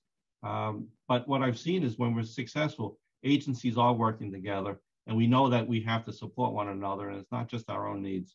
And that's where I think all of us will get to, because it doesn't help if I'm successful, but the roads and bridges aren't able to get people to the stations, or we don't have a means of bicycle paths and and safe means of bicycle paths, right? That's one of the things on Long Island. We want to encourage more of it, but we need to make sure that if they're going to use that mode, they can get there safely. So those are the things that we work on. And those are the discussions that I have when I go to talk to these communities and how can we better serve one another. And that's something I think can happen much sooner. And every time we have a success story, we need to build upon it. And we'll let that be the final word. Thank you so much to our wonderful audience, and thank you to our great panelists for a wonderful discussion on reimagining public transit. And in lieu of audience applause, I'll just clap a little bit here from my apartment. Over to you, Kay. Thank you so much, Zach, and thank you so much to our last round of panelists. It was a great discussion. A few quick reminders again, if you would like to participate in the chat, please just make sure to mark your comments so everyone can see them. And please continue rolling in questions in the Q&A box at the bottom of your screen, and our panelists will try to address them as we have time. And another reminder that if you'd love to watch our event with closed captioning, we have that available on our Facebook page where we're live streaming the event as well. And with that, I'd love to transition to our second panel of the day, Moving New York Safely. I'll pass it over to Jeff Colton, who will be moderating this panel. Thank you so much, Kay. And yes, a reminder to, I will also be taking questions for the panelists. So Q&A in Zoom. Put in some new questions, and I'll try and pull from those later. And of course, keep the chat active, keep it fun. So looking forward to that. But of course, I have many questions myself. Yes, this is about moving New Yorkers safely. We're taking a broad understanding of that title. You know, moving New Yorkers safely. Of course, we'll be talking a lot about traffic deaths, of course, pedestrians, biking. A little bit of subway crime, all of that. So I look forward to jumping in. I'm going to have all the panelists introduce themselves actually, but I'm going to give them a little bit of a prompt to get into that. So in under 1 minute, introduce yourselves, and then my question is, oh, you know what? I never introduced myself, by the way. Jeff Colton, City and State senior reporter. I think that's it. So thanks again for joining. So the question. Vision Zero at its heart is an optimistic idea. It's about cutting down deaths to zero in New York City. So in 1 minute, if you could introduce yourself and tell us what's one thing that has you feeling optimistic about traffic and transportation safety right now. So introduce yourself and say what has you feeling optimistic. We'll start out on a good note. And with that, we will start with Chief Kim Royster. Kim, please go ahead.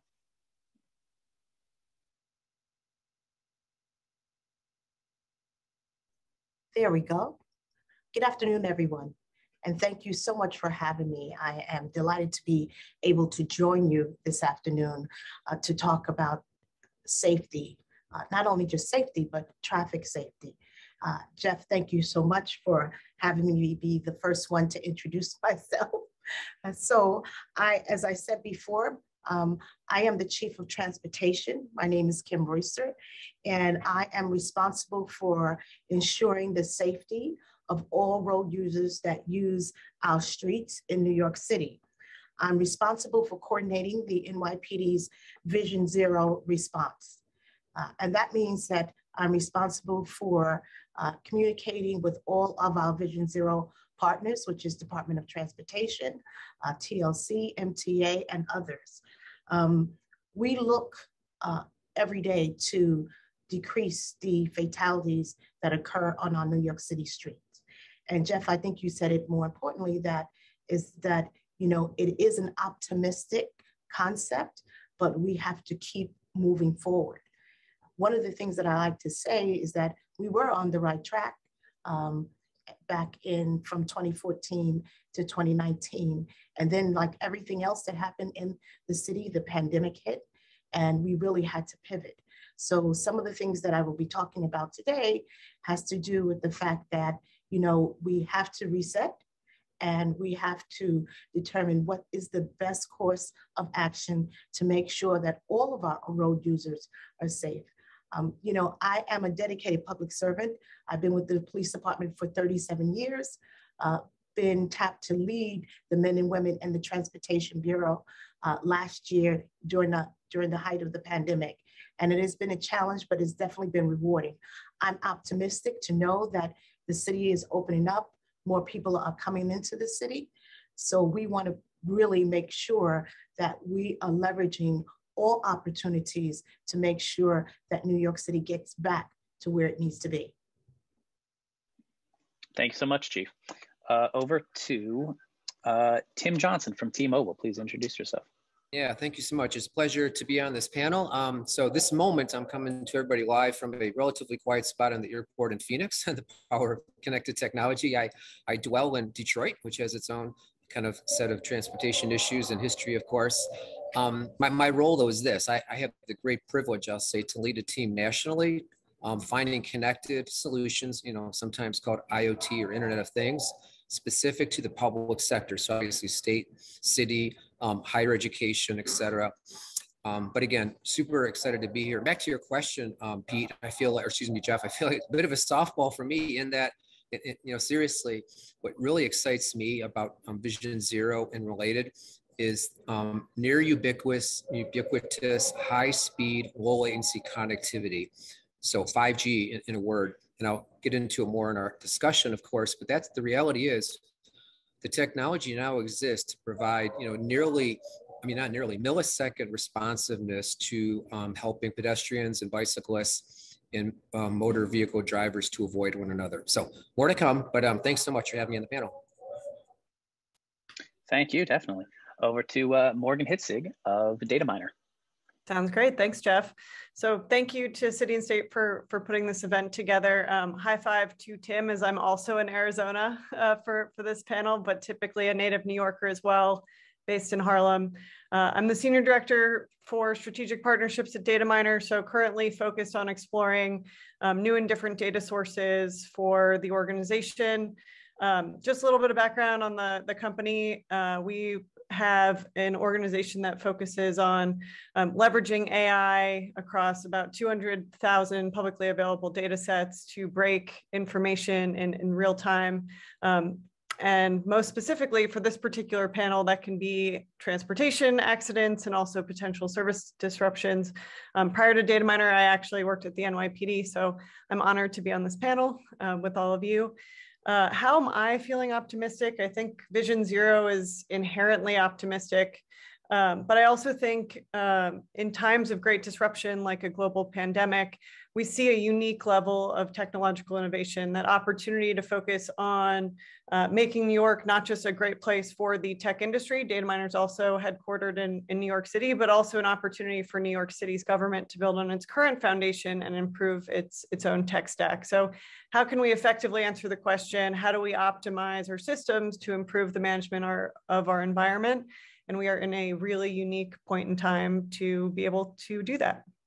That's it for me. Thanks, Jeff.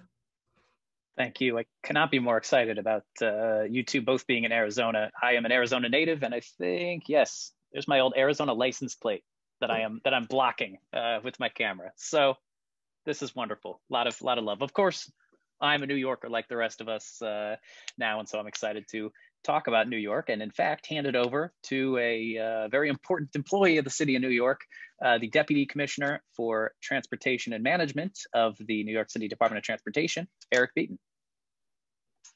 Hi, everyone. As Jeff said, I'm Eric Beaton. I'm Deputy Commissioner for Transportation Planning and Management at New York City DOT. And that's a lot of mouthful of words, but basically I'm in charge of the stuff that goes out on the street. So if it's on a sign, if it's a line that we put down on the street, that comes out of my part of City DOT. And that's everything from making sure that the lines are straight and we get parking regulations up, but it's also all the planning and work that goes into that street. So it's bike lanes and bus lanes and parking management and Vision Zero, and like really treating our streets as a resource and using them well. And I think part of the reason that I'm optimistic about street safety, even as we've had a tough year, frankly, on our streets, is that street safety has become such an integral part of how people think about the public realm. That, when I first started at New York City DOT 15 years ago, I would say the city itself would give some talk about safety as a priority, but it wasn't a focus in the wider world. And I think over the past decade, like you've just seen a tremendous change where, you know, elected officials at every level have Vision Zero on their lips. And I think in particular, I really want to call out the new administration in DC, which is part of the infrastructure bill, is starting a national Vision Zero program and is going to be putting real money into street safety and thinking about how federal rules and regulations affect the safety on our streets.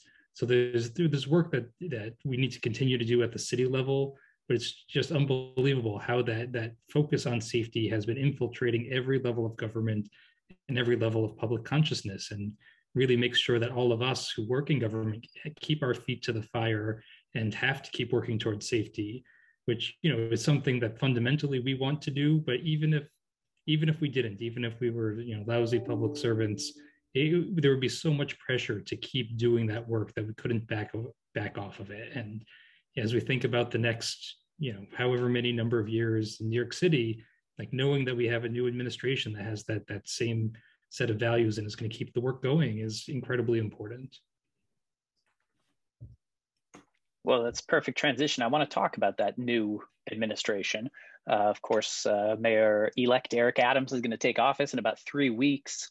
And a little bit of breaking news, well, not breaking at this point, but last week he announced his transition committee, about 777 people, about 20 different committees. So really big. He's taking ideas from a big sector or a big area of New York City thinkers and influencers. But there was not a special committee focused on transportation or streets. And I want to open this up to any of you. How do we feel about that? You know, should there be a specific focus on this for a transition committee, or is it the right approach that transportation discussions were kind of hopefully involved in many different areas? I'll take a stab at this and anybody else can join in. Let me just say that I had the opportunity of meeting in a roundtable with the mayor-elect, as well as other people within the City Department of Transportation, Public Health, and other agency heads, just to talk about traffic, transportation, how to reimagine it, what are we looking at as far as safety, who's using our roadways. And I want to just say that I think under the umbrella of public safety and public health, what will stem out of that would be traffic safety, as well as transportation. So I don't think that is forgotten. I just think that is under the umbrella of a larger conversation, which is something that we've seen during the pandemic. Traffic safety is public safety, and it is attached to everyone that's living in the city. Traffic affects everyone. We have about close to 9 million people in the city. They all, in some way, are affected by traffic. So I don't think that's a forgotten conversation. I just think it's part of a larger component. Yeah, if I may jump in, those are great comments. So coming from a different perspective, and I failed to mention in my introduction, everyone, that I'm not a worker by any means, but I lived in Hoboken in 2019 into 2020 and commuted to the Port Authority every day. And I walked to my office on 46th and Avenue of the America. So I have a sense of what it's like to be a commuter in New York City. And a couple things. One, I was just daily astounded by the efficiency of moving so many people. Kind of once I understood the program and understood the routine, after a couple of weeks, I was very just impressed, to use that word.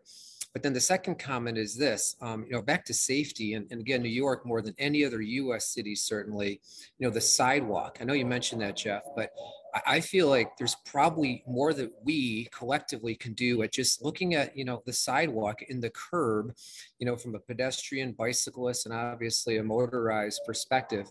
And with technology such as it is, there's so much more we can be doing to make it an even safer, more comfortable place. Then the last comment, I have to say this, I was in another very large city recently in the West Coast where movies are often made, in the downtown. And I frankly was sad, frankly, quite sad by kind of the status of the sidewalks and just the general situation. You're looking at you, Mr. Beaton, and kind of what you bring to New York City. And I will say, somebody said to me without prompting, yeah, we've always been told we're not nearly as nice as New York City in terms of our pedestrian, efficiency and transit. I'm like, well, I don't want to rub it in the salt in the wound, but they were spot on. So point being, I guess I would just, say one topic area is to go deep on the sidewalk / the curb as it relates to pedestrians and bicyclists, as I see your mode of transportation over your shoulder, Jeff. So thanks for that. That is one way to make friends in New York, is talk about how we're better than LA in every way possible. So well done. I didn't say LA. I said a city in the West. I'd like to stay on this topic too. I mean, just and we can kind of talk about the need for a transition committee or the focus, but also more broadly for Eric or Morgan. I mean, what would you like to see out of the new mayor's administration? There's obviously an opportunity for real change with a new mayor coming in. What do you hope to see?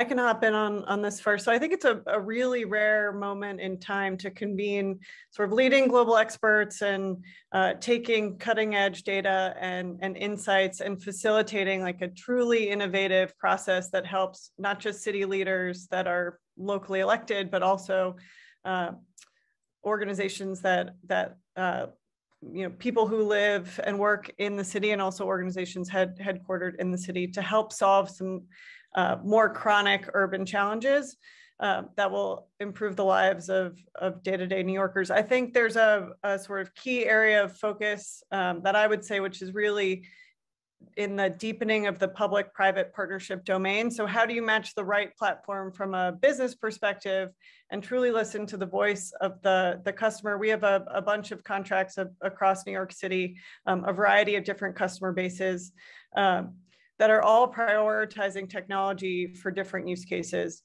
So how do you leverage tech to be a force multiplier in the face of lessening resources sort of citywide, although the infrastructure bill may end up changing some of those resource allocations.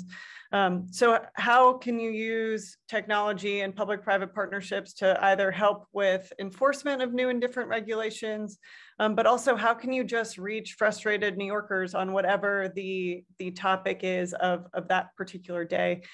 So I think for a long time, we've been heavily invested in quality of life related information. So how do you take publicly available information from New Yorkers and help improve quality of life? And where we are in this opportunity spectrum is not just where are we today entering a new administration, but I think also where are we going to be in the next 5 years? So really hitting the reset button almost in how we have businesses interacting with government institutions.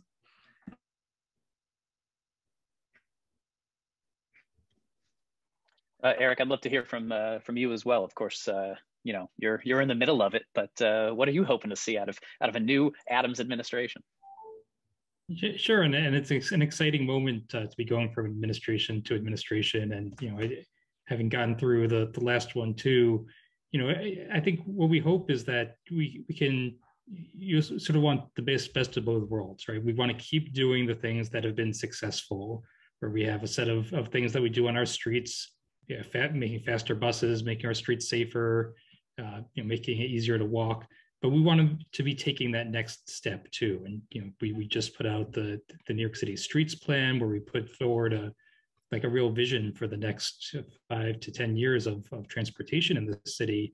And it's trying to mix those two things. It's how do we keep doing the things that have been successful, and then what are the big next steps? How do we investing in the next generation of greenways? How do we work with our partners at the MTA to really make sure that we're increasing transit use? And I think Eric Adams comes in with a credibility and a vision that is impressive, and I think we're all just excited to work with him and his new team and use that momentum to sort of build on the real successes of the de Blasio years. And look, while you're talking, you mentioned the streets master plan.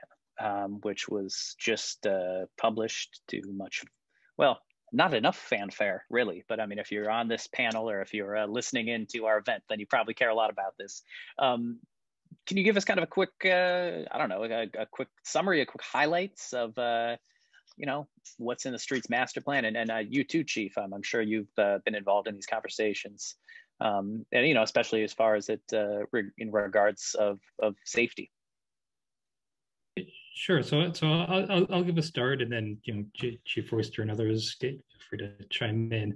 But like the big picture on the streets plan, I like to summarize it with three basic ideas. The first is do more of what we do on our streets and do it better, you know, in the spirit of continuous improvement, you know, not just keep turning out the same widgets we have been, but like, how do we make better protected bike lanes? How do we, you know, use our treatments even better and expand it over time? The second tier is, how do we think about the next generation of transformative ideas? That there are things that are within our easy toolbox to do, but there are things that also require state laws, for example, to do much more automated enforcement and really like push the needle on how we can use resources better that way. And like, how do we set ourselves up not just to wait for legislation to happen, but advocate for those things and really set ourselves up to be successful? And then the third big tier in the plan is really, how do we take a much more intentional approach to equity in New York City?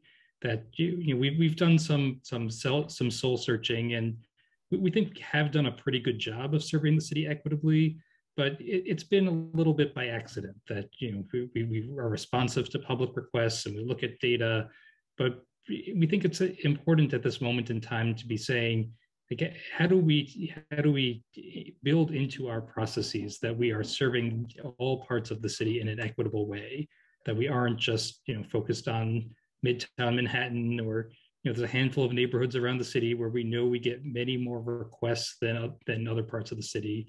And how do we make sure we are putting our effort into making streets safer, not just where we hear from people the most, but where data says that we need to be. So there's 100 pages of more specific recommendations in there, but those are the three big things that we really focused on. Thanks, Eric. Yeah, I totally agree with you. One of the things that I think we are looking at as part of the DOT plan also is leveraging our partnerships. I think it's very important.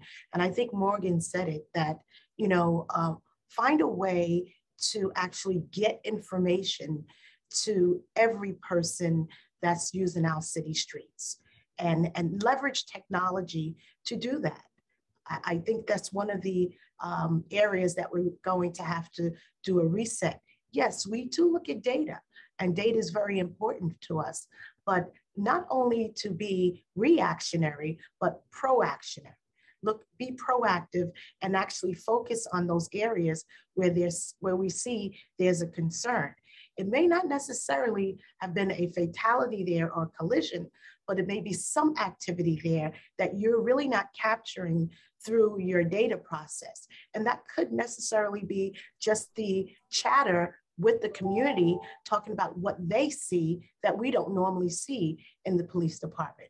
And also understand the fact that, you know, yes, we are going to continue to do enforcement, but enforcement is only one of the pillars that we look at. The major one is education, and education to everyone, doubling down on outreach to our business communities, as well as our establishments that do deliveries. It's very important. We know in this day and time that, you know, the delivery industry has expanded twofold based upon the pandemic. And the other one I really want to say is that we should realize that enforcement is one component, but we have to do equitable enforcement, not just cast a net, but look at where the actual issues are occurring and who the people are that are actually committing them. Precision policing, focusing on individuals that are just totally ignoring the rules of the road as well as the laws that are put in place, and connecting again with all the law enforcement agencies to make sure that the law is not displayed, but also people that break them are prosecuted to the fullest extent of the law. Hey, Jeff. Well, Chief, since, oh, please. I was gonna say, if I could follow up to what Chief just said, I think completely well said in every regard, and I especially like the proactive approach that you said, Chief. I mean, more than ever, you know, listening to the citizens and hearing kind of before or making plans before a situation occurs is really the ultimate goal, right? Let's avoid an issue rather than have to kind of come after in the aftermath. And again, back to what we've already said for several minutes, technology is such now, especially with the scale of New York City, we have to use artificial intelligence. It's just the reality. And it's not a creepy thing anymore. It's, you know, it's proven technology. And so, you know, we collectively, I'm saying not my company, but the industry can make it private, anonymized. But the point being, if we can use AI to force multiply, I know somebody said that already, really we need to do that, because that's really, you know, a great way to stay ahead of issues rather than having to come in the aftermath of issues. So sorry to interrupt you, Jeff. I just wanted to follow up with the Chief. No, please. And actually, I'd love if you could be, I mean, just a little more specific here. When you're talking about Sure. using AI, do you mean finding the areas where there's more likely to be the traffic deaths? Yeah, or what? No, sure, I'll jump a little deeper there. Yeah, and again, we can go far more technical with anybody who wishes, but the net of it is video, of course, has been around for some time. That's not a new thing, but overlaying artificial intelligence and data, and I'm sure, you know, Morgan's, you know, nodding her head, because now we have, again, the industry has the ability to leverage legacy video feeds and say, you know what, something looks to be happening here that's trending toward a bad situation. And it can be in very real time. Those are the two big differences I wanted to talk about, Jeff. The real-time nature of decision-making and using artificial intelligence rather than, say, an individual looking at 40 or 50 screens at one time and, you know, too late. As opposed to saying, yep, we've got 3 minutes here or 30 seconds or seconds to avoid a bad thing. So that's the technology which exists. And again, it's an extraordinary opportunity for us to leverage it. So that was hopefully that helped a little bit. Jeff, can I actually jump in on that too? Yeah, go for it.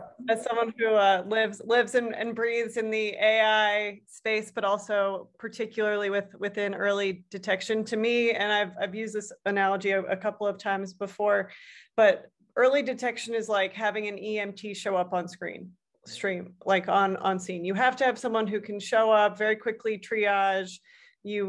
They're not there to replace a doctor, but instead like there for crisis response. So having the earliest indication possible that something is happening, good, bad, ugly, and we do have technology that can do that today, is that first like triage from an EMT, where you get into the crisis management space where you need a whole suite of tooling, where you can also leverage AI to get the right information to the right person at the right time and break down silos between different organizations. That's when you get to that, I actually need a doctor to get me through to the next phase. So love your points there, Tim. Thank you for that.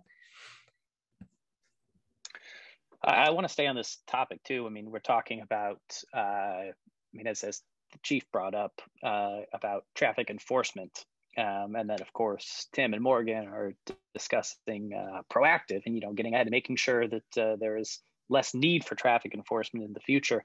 I mean, this has been a big discussion is number one, proactive policing, but then also about getting the NYPD a little bit less involved in traffic enforcement. I know there's been a push from transportation alternatives who either want to see like DOT, like a different agency in charge of that, or simply NYPD traffic enforcement agents not carry weapons. I'm interested in hearing Chief Royster what your thoughts are on this idea about kind of getting the NYPD less involved in direct traffic enforcement. Absolutely, I think that question is right in my wheelhouse. So one of the things that I'd like to lay a foundation. I am the Chief of Transportation. Under my purview is the highway unit, is the traffic agents, who are the eyes and ears that are out every day. They're the ones that actually give out summonses, parking summonses. They are not armed with weapons, but they do adorn the NYPD uniform. Also under my purview is the Citywide Traffic Enforcement District. They are officers that are specifically assigned throughout the city to conduct enforcement an area where we see, where the data takes us, that there is an issue. Now, I wanted to bring that up because I work in conjunction with the Patrol Services Bureau, who oversees all of the 77 precincts within the city. And within the 77 precincts, there are traffic safety officers that work distinctly in the precinct. My officers in the Citywide Traffic Task Force are responsible for setting up corridors throughout the city where we've seen that there's been a high number of collisions with injuries, as well as fatalities. And those officers are there to administer enforcement. The first 2 weeks is normally outreach.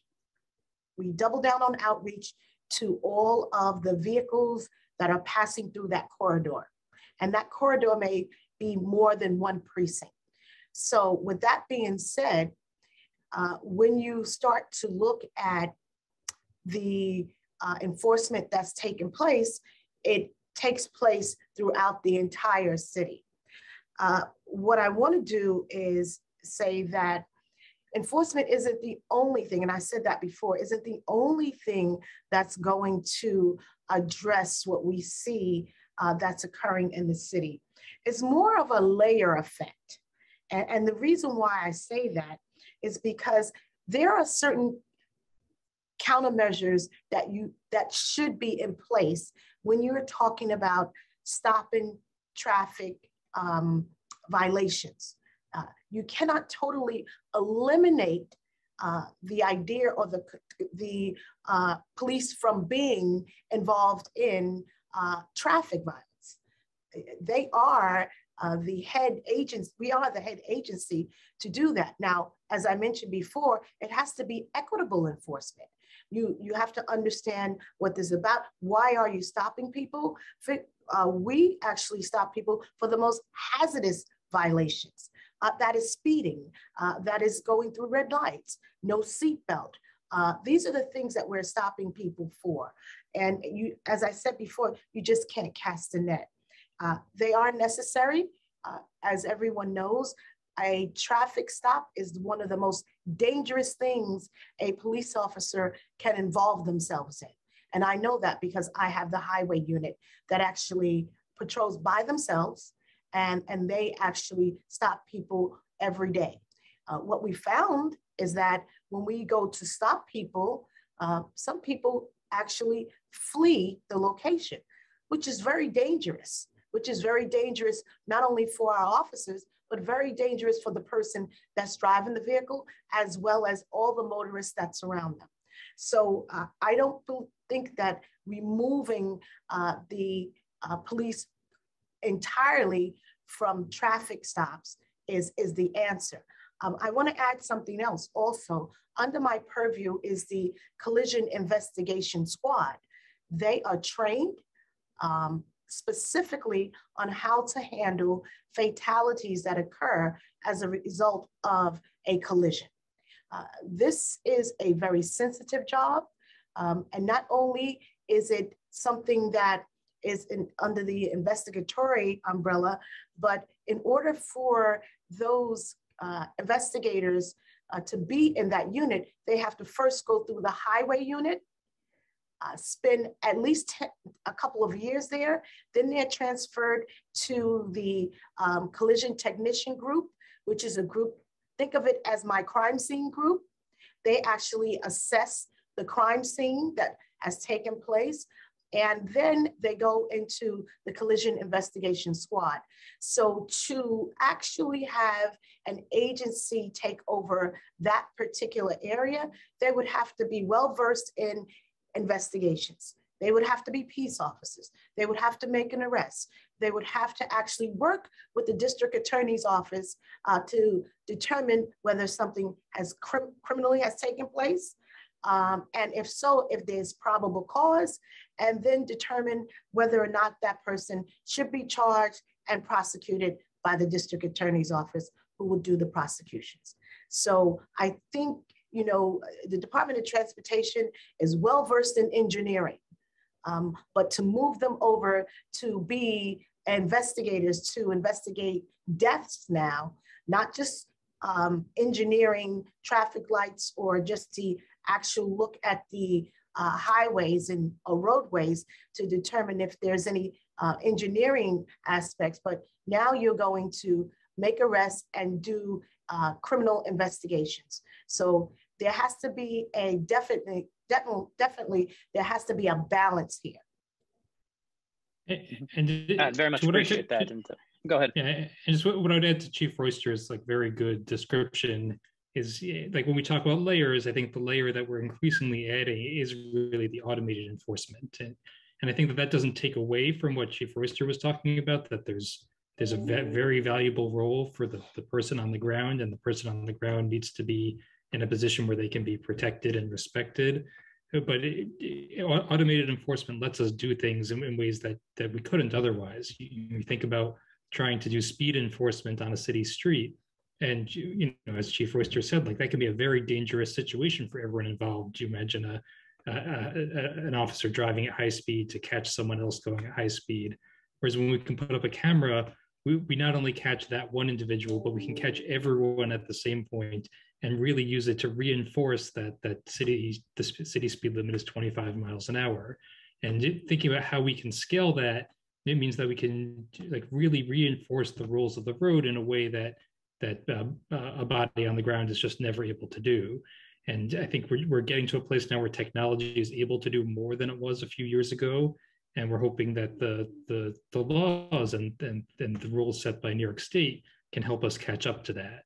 So I think we see it not as a replacement of the NYPD, which still has an incredibly important role to play, but it really lets us focus on changing behavior through very broad applications of enforcement in a way that we just never could previously. So I think we're very excited to get more into that world. Jeff, can I also jump in really quick on this? So I think Chief Royster did a great job of outlining that it's not just enforcement, it's also this layered approach. So the complexity of the enforcement side, I will leave to the other folks on the panel, but also there's a response component. So how do we enable a faster response? There was a study that I came across in preparation for this that showed that about 70% of New York City voters know someone who's been injured or killed in a traffic crash, which is a huge number. So it's not just that preemptive, how do we enforce on the front end and then on the back end, but also how do you get to a scene faster and start investigations into those incidents earlier so they can't keep happening. I just want to comment on what Morgan said. You're absolutely right. I mentioned the 77 precincts, and one of the things that we do on a weekly basis is have a traffic safety forum. And it's actually based upon an area where we've seen a high concentration on collisions. And it's to hold the executive officers, the leadership in that precinct accountable on how they are responding to some of the circumstances that they're seeing in their area. And not only responding, what are they doing about it? What countermeasures do they have in place? What type of outreach are they doing to the community? And how are they working with the Department of Transportation to determine if there's any engineering issues that should take place in that particular area? And I want to expand on that too. I mean, we've talked about, police enforcement, and we've talked about speed cameras. What about the engineering side of things? I mean, what about those speed bumps, those extending curbs, daylighting, all these other ways that can basically encourage drivers to drive more safely without punitive measures. I guess Eric is the DOT. Also, when there's a problem area, are they looking at that? Is there any analysis? Absolutely, and you're exactly right that that is what we want to do. Is step one is to not get in a place where we're enforcing against people. Step one is to design the streets so that people use them safely, and that's ultimately what we want. And one of the core tenets of Vision Zero isn't about that it should be punitive. It's that we should be designing streets that are self-enforcing and are forgiving, so that if someone does make a mistake, it doesn't necessarily result in serious injury or death.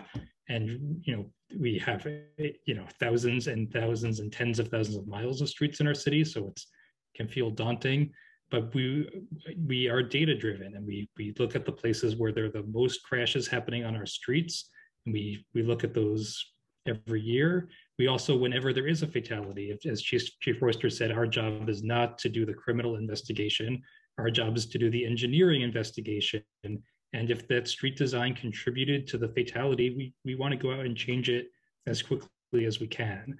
And so we have a team of dedicated professionals that really focus, with safety as our guide light, goes in and makes sure that our streets are designed safely. And sometimes that has effects on traffic flow or on parking or other things, but it is our top mission to keep the streets of New York safe.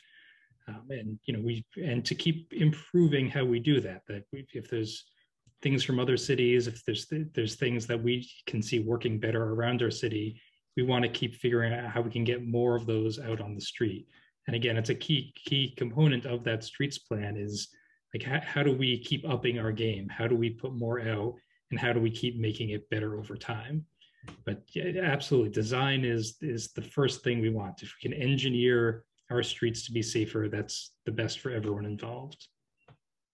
Mm-hmm. Mm-hmm. Now, look, we of course want traveling in a car or motor vehicle to be safe. I think many of us also just simply want to see less vehicle miles and less driving in New York City as a whole. Can we speak to that? I mean, what are the, I guess especially I'll open this up to Morgan and Tim, whether your teams are working on anything that would essentially encourage alternative methods of transportation. Morgan, would you like to take that one first? Or? I can jump in after you, Tim. Okay.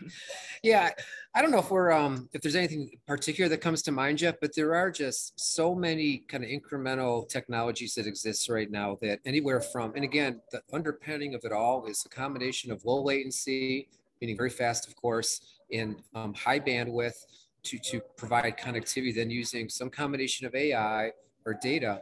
But there's, connected thermal screening cameras, for obvious reasons. There's waste bin detection in, real time. There's leak detection sensors, which, nothing new. I think what's new about all this is the scale and the relative ease and frankly, low cost by which these can be deployed. Back to my personal story of my recent trip to another city, I was like, in about 3 weeks, if there was a concentrated effort, this could be a much different situation than it is. And I don't want to get into particulars and throw stones, but the technology does in thoughtfulness to really increase that person, like my life when I walk from Port Authority, across Times Square, to make it ever better and ever safer. And really without, months and months and quarters of planning. So I don't know, Morgan, anything to say better than that? Just a little bit of a different tact from our perspective. So nothing necessarily specific about getting people to drive less in New York City, but we are working in partnership with some of our city agencies to leverage our technology to get people riding subways again. So there was a really positive comment made in the previous panel, I think Justin made it, citing very favorable numbers for MTA and Long Island Railroad, showing that infrastructure is moving back in the right direction.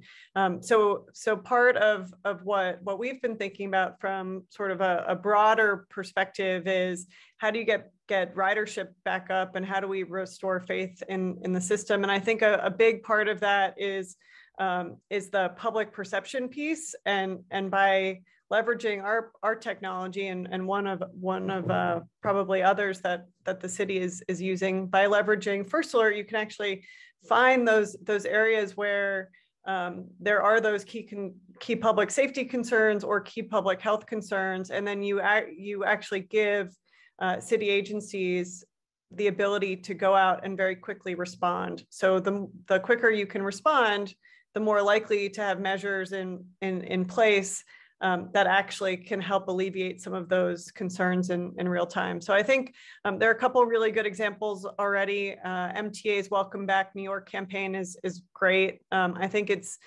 focused on ways that technology has changed in this public health crisis, things like the Omni system, et cetera. But I also think data is a really critical piece, and that real-time responsiveness that can come from having effectively the voice of your customer or the voice of New Yorkers in the palm of your hand. That quicker awareness can mean better relationships between public institutions and their constituents.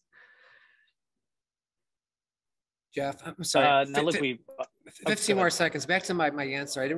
Wasn't very clear. What I meant to say was the walkability of a city is one way, right, to lessen vehicular traffic, and that's one of the great, world-known values of New York City. What a walkable city it is, and that was my kind of thesis statement. If we can continue to make the city even more walkable and making it less reliant or even desiring to drive your vehicle, that's what I'm going for. And then again, there's so many ways to do that with technology. So I just want to kind of bring close to that comment. Oh, thank you. Look, we're only down to about 10 minutes left in this panel, and we've barely touched upon so many topics. So I am going to go to some audience questions here. One to you, Eric, that we have not just a new mayor, but also a new governor. And as we all know, many of the New York City streets, although they are controlled by New York City, they are also controlled by Albany, which is able to kind of set the speed limits, determine how many speed cameras we can go in. Eric, looking ahead to 2022, any shot that New York City will have be able to get a little more control of its own streets? Yeah, I think it is in some ways one of the shocking things about New York City is how little control we have over our own rules. That is, we're really only allowed the freedoms that have been granted by the state. And like we've made tremendous progress with the state legislature and state government over the past 5-10 years, where we have been able to lower the speed limit and stand up the largest speed camera program in the country and do many other things. But the speed camera program is still not allowed to enforce almost half the hours on the street. There's a lot that we would like to do, and really needs the state on board. And I think we're hopeful to work with them on expanding speed cameras and other automated enforcement. I'm working on how we can work with state DMV to really get dangerous cars and trucks off of our streets.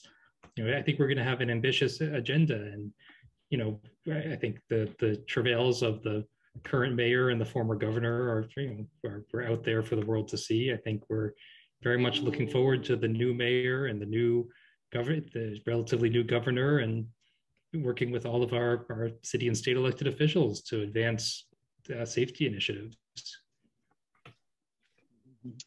A question then also for Chief Royster from the audience, and possibly for Eric as well. Is talking about trucks, and I think about that they mean tractor trailers. We often see the cause of traffic deaths on New York City streets, and actually tractor trailers over a certain length are, I believe, illegal in New York, and yet we often do see them driving on the streets. Is this a focus of the NYPD? These unlawful trucks, or there's a lot of other priorities as well? Absolutely, Jeff. That's one of our priorities. We have officers that are assigned to the Transportation Bureau that is specifically trained in the motor carrier unit. And those are individuals that go out and check to see if these trucks are valid, if the pounds are valid, as well as if they're licensed and what they're doing as far as parking. Are they parking and delivering in the right location? So yes, we do do enforcement.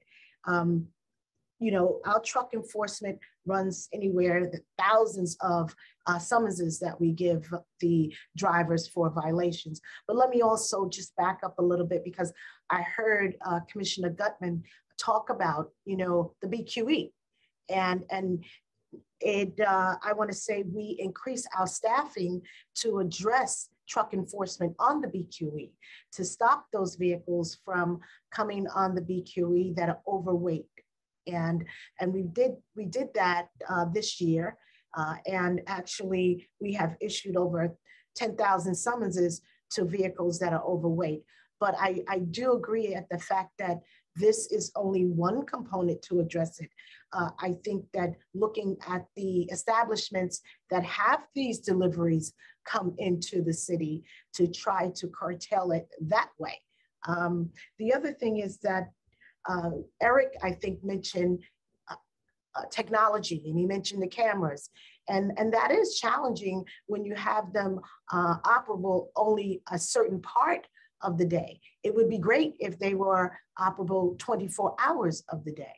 And then those individuals that are speeding, are going through red lights, would get the notification that they are in violation. Now, let me just say that technology is a tool. It is not a panacea. And we have to be able to put those individuals behind the wheel of that vehicle to determine if that person is the person driving at the time, even though with the red light cameras, it still will go to the person that has registered that vehicle. One of the other things that I like to say is that how do we on this panel, and maybe someone knows because I've been looking at it since I've been in this position, how do we account for human behavior? The choices that people make. We're still trying to figure that out. And you know, it's difficult, but all the tools that we have in our toolbox, we're going to be using to make sure we take the individuals that are driving recklessly, the trucks that are coming into the city that are damaging the infrastructure of our roads, to make sure that we look at our vulnerable road users, which are our pedestrians and our older adults, to make sure that they're safe on the sidewalks, that these e-mobilities are not using the sidewalks, they are using the street.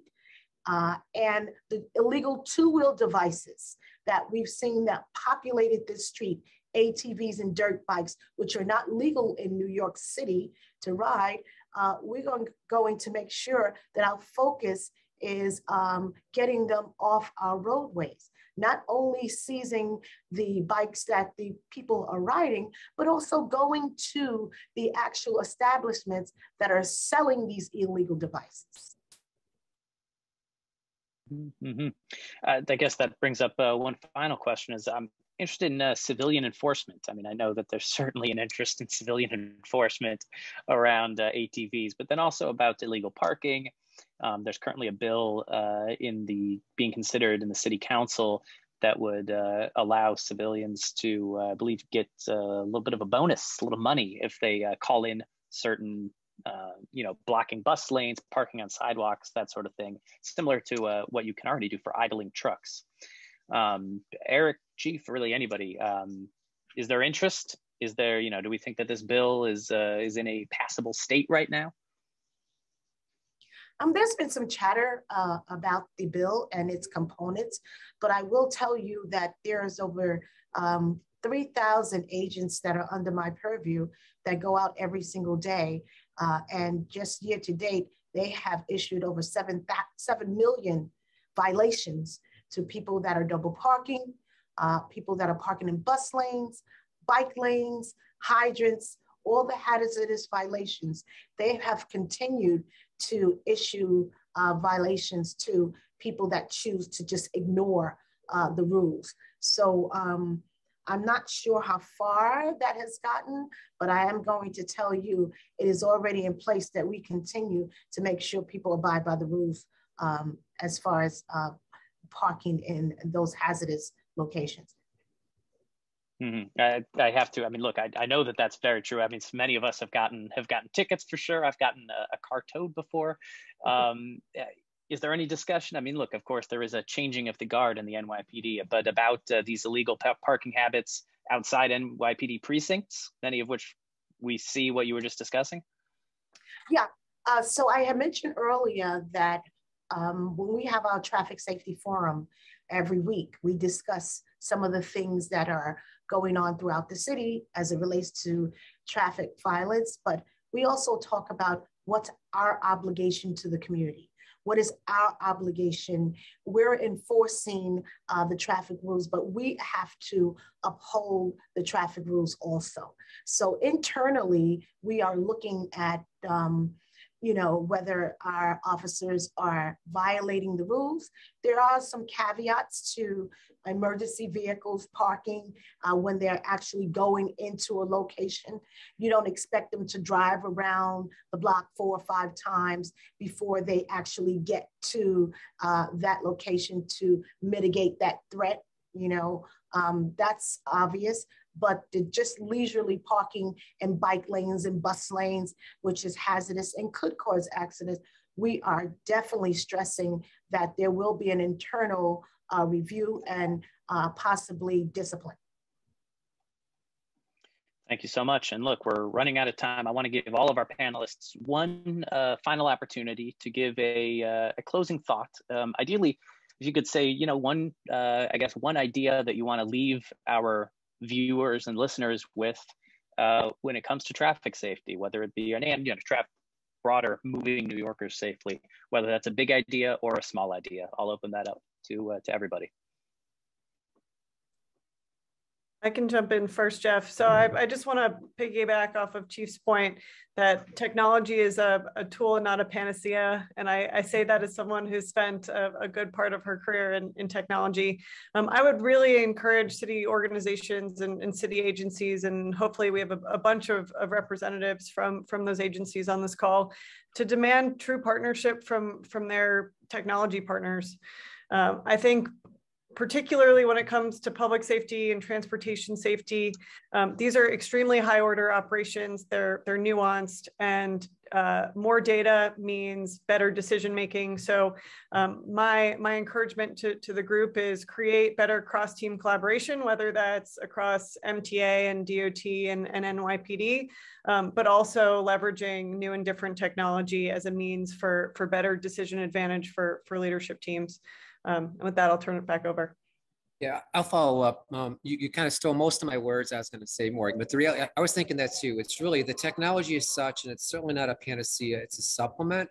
But the reality is, in today's age, between data and AI and high-speed connectivity, we're at a place we just haven't been, in the last ever in history. But that's one part of it. The other part of it is collaboration, where the different agencies, groups, stakeholders look holistically at the plan and then execute it. And that goes back to your comment, Chief, about human nature, right? And how can you avoid, the driver you were talking about, but just kind of coalescing, common ideas from different groups to make things happen. So that's what excites me. This is the spirit of this group right now. I'm very confident that New York can just get better and better. So really appreciate the opportunity here. Thank you, Jeff. Mm-hmm. Eric, final thoughts? Sure. I think I'd say we need to continue to do the hard work to make it better. The world doesn't just get better on its own. The world gets better because we all work together to make it so. And that means, re-engineering our streets to make them safer. It means working to reduce New York City's reliance on private vehicles, which has safety, but also equity and environmental and economic benefits. And it means working with all of our partners, whether it's at the state level or the federal level or in the private sector, because the city has tools and has tremendous tools and amazing things we can do, but we don't have every lever. And we don't need to give up and say, I'm just not going to do that because it's a federal requirement. We need to say, how do we recognize that this is a problem and work with the federal government, work with state government, work with auto manufacturers and DMVs and everyone in the private sector to really do everything we need to make our streets safer, because it's such an important thing, and we need to use every tool in the world to make it happen. Mm-hmm. And Chief Royster, any final closing quick thought?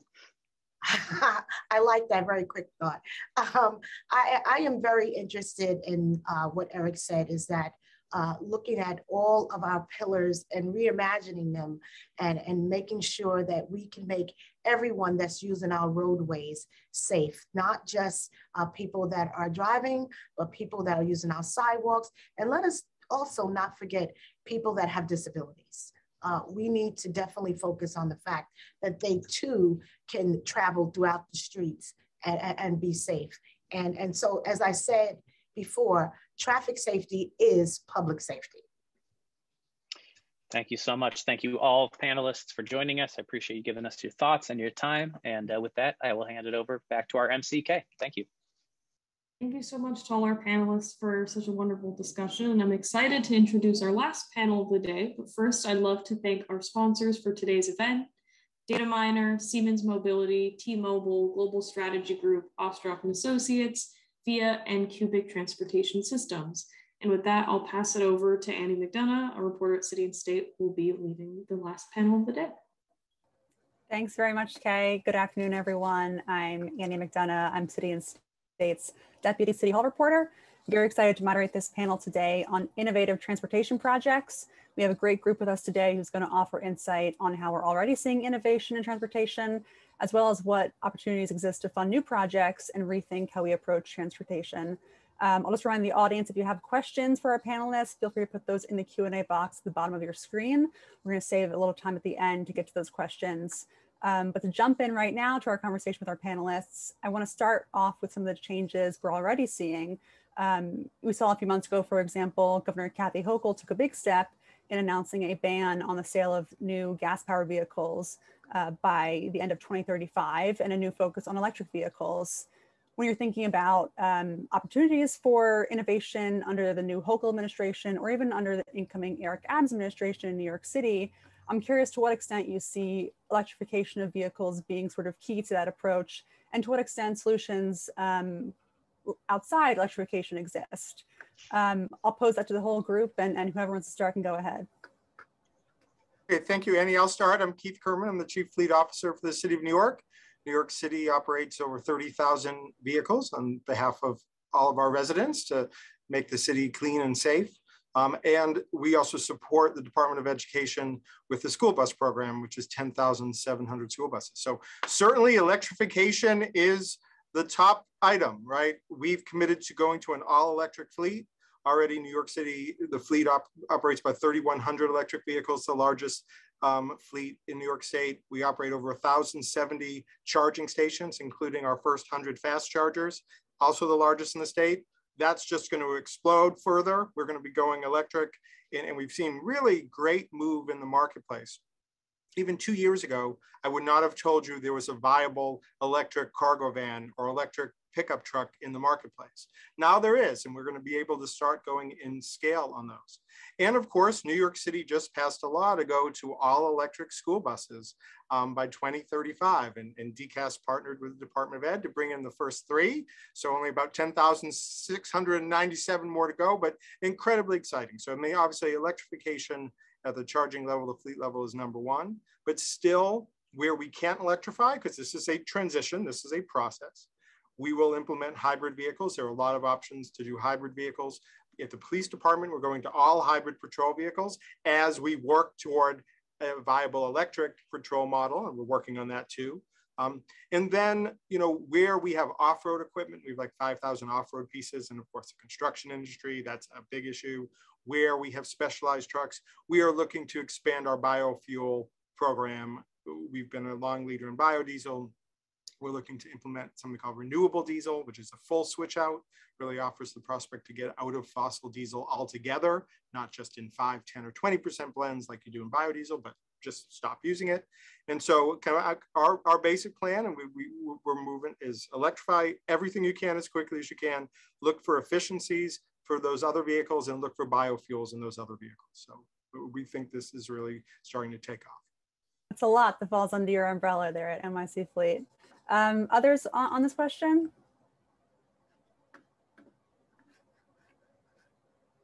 Andrew, Robin? Yeah, hey, and it's Andrew. Thank you again for the opportunity to provide some insight into this. I think, the other piece that we need to really look at is, to complement that work, a lot of that is now being driven by the federal investment, right? With the passage of the Infrastructure and Jobs Act, there's going to be over $5 billion available to make these upgrades, right? Both from the fleet purchase, but also to the modernization of the grid and the EV infrastructure that's going to be needed over the next 5 years. So that's something where we're going to see, a lot of interest from the federal DOE. We're putting information out on the street, working in partnership with Nypd and Nypd from a state perspective to ensure that, New York, both New York City and then the communities throughout the state have the EV infrastructure that's ready, not only for, the personal vehicles that people are using, but also for our public transit systems, both from the buses that people will be able to use throughout their communities, and then our upstate transit systems that don't have, a rolling stock in the subway system that takes people to and from places. So I think, having those funds and now having the resource and the desire, but now having a substantial amount of funds to help communities and municipalities make those investments in the infrastructure is going to be key to having adoption and making sure that we are all electric by 20 to 35. Great, I can go next. I'm Yating Liu. I do policy and government affairs at VIA. And as a New York City sort of headquartered and founded transit tech company, we're so excited about the changes that are happening around transportation innovation, both at the state and city level. And I think that if there's sort of one takeaway message that I can sort of impart from VIA's perspective is that we would love to get sort of public sector partners to sort of open the aperture around transportation innovation beyond just electrification. So all of the things around electrification are incredibly exciting. But what we have seen, especially in the wake of sort of COVID recovery, is that transit agencies and public sector partners that are in the business of thinking about how to deliver public mobility, and I use the word public mobility in the broad sense because it covers everything from both public transit to school bus routing, paratransit, NEMT, so health transportation, really needing more sort of real-time information and flexibility in the way they think about sort of service planning and delivery. And I think this is where sort of transit technology can play a really impactful role. So two things that I would sort of point out would be, I think that there's a tremendous opportunity at both the state and city level to be very clear about outcomes, right? So a lot of times we talk about like the shiny new innovations, maybe EV or AV or charging infrastructures, fast charging, all that jazz. But like, what is it all for? What are we actually trying to accomplish, right? Like, are we actually expanding affordable, sustainable, reliable transportation for New Yorkers, both in the city and in rural parts of the state, for example, right? States like Minnesota and California are actually setting really kind of explicit, for example, VMT reduction goals as a way to really highlight sort of outcomes. What are we all trying to achieve here? And I know New York State is doing a lot of good work at the Climate Action Council around those type of targets. And second, I would just say, again, I think that public sector, and we found that public transit in particular has become a lifeline for so many communities, and that beyond electrification, how do we make sure that the innovation that we're talking about is not predicated on personal car ownership across the state? So those are just two initial thoughts on innovation in the state. A lot more I want to follow up on there as well. Robin, anything to add before I move on? Sure. Great. Thank you. Robin Marquis. I'm the program lead for the Clean Transportation Prizes at NYSERDA, which is the New York State Energy Research and Development Authority. So Annie, I'm glad you mentioned Governor Hochul's steps toward all electric or zero emission passenger car sales by 2035. Speaking from the innovation side, in addition to our team's extensive work on vehicle electrification, as I mentioned, I'm currently managing a prize competition program. So that came out of the EV Make Ready order that New York's Public Service Commission adopted last year. The majority of the funding there was for utility make ready costs for electric vehicle infrastructure, primarily for light duty. And there are areas where the state really needs to see better solutions to determine which ones to increase their adoption across the state. So there is a focus there both on medium and heavy duty electrification and new business models and managed charging. So proving out new technology and business models.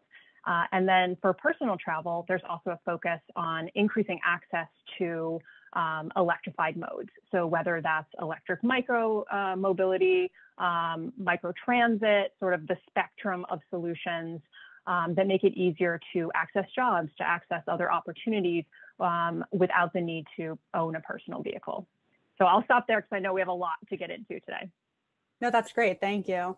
And I'm curious actually what you think about a question I saw pop up in the Q&A box that I'll just raise now is, you know, the switch from gas powered to electric is obviously a big step, but to what extent might that reduce personal vehicle ownership?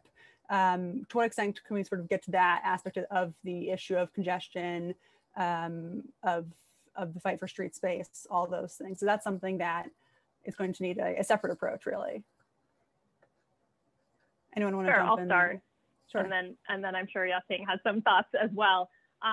So just to speak a little bit more broadly about some of our work at NYSERDA, while we do have a pretty robust vehicle electrification program, we also do kind of work on like the three-pronged approach to avoid, shift, and improve, so that we aren't just saying all the vehicles we have now, we're going to electrify them, but also coupling that strategy with a reduction in vehicle miles traveled, reducing the need for motorized travel, and then shifting people to more efficient modes, whether that's transit, walking or biking, shared services.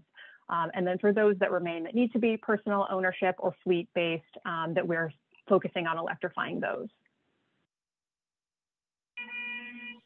Yeah, I think. Sorry, go ahead. Yeah. Oh, sorry. Just to add to that, if I may. I mean, I think that.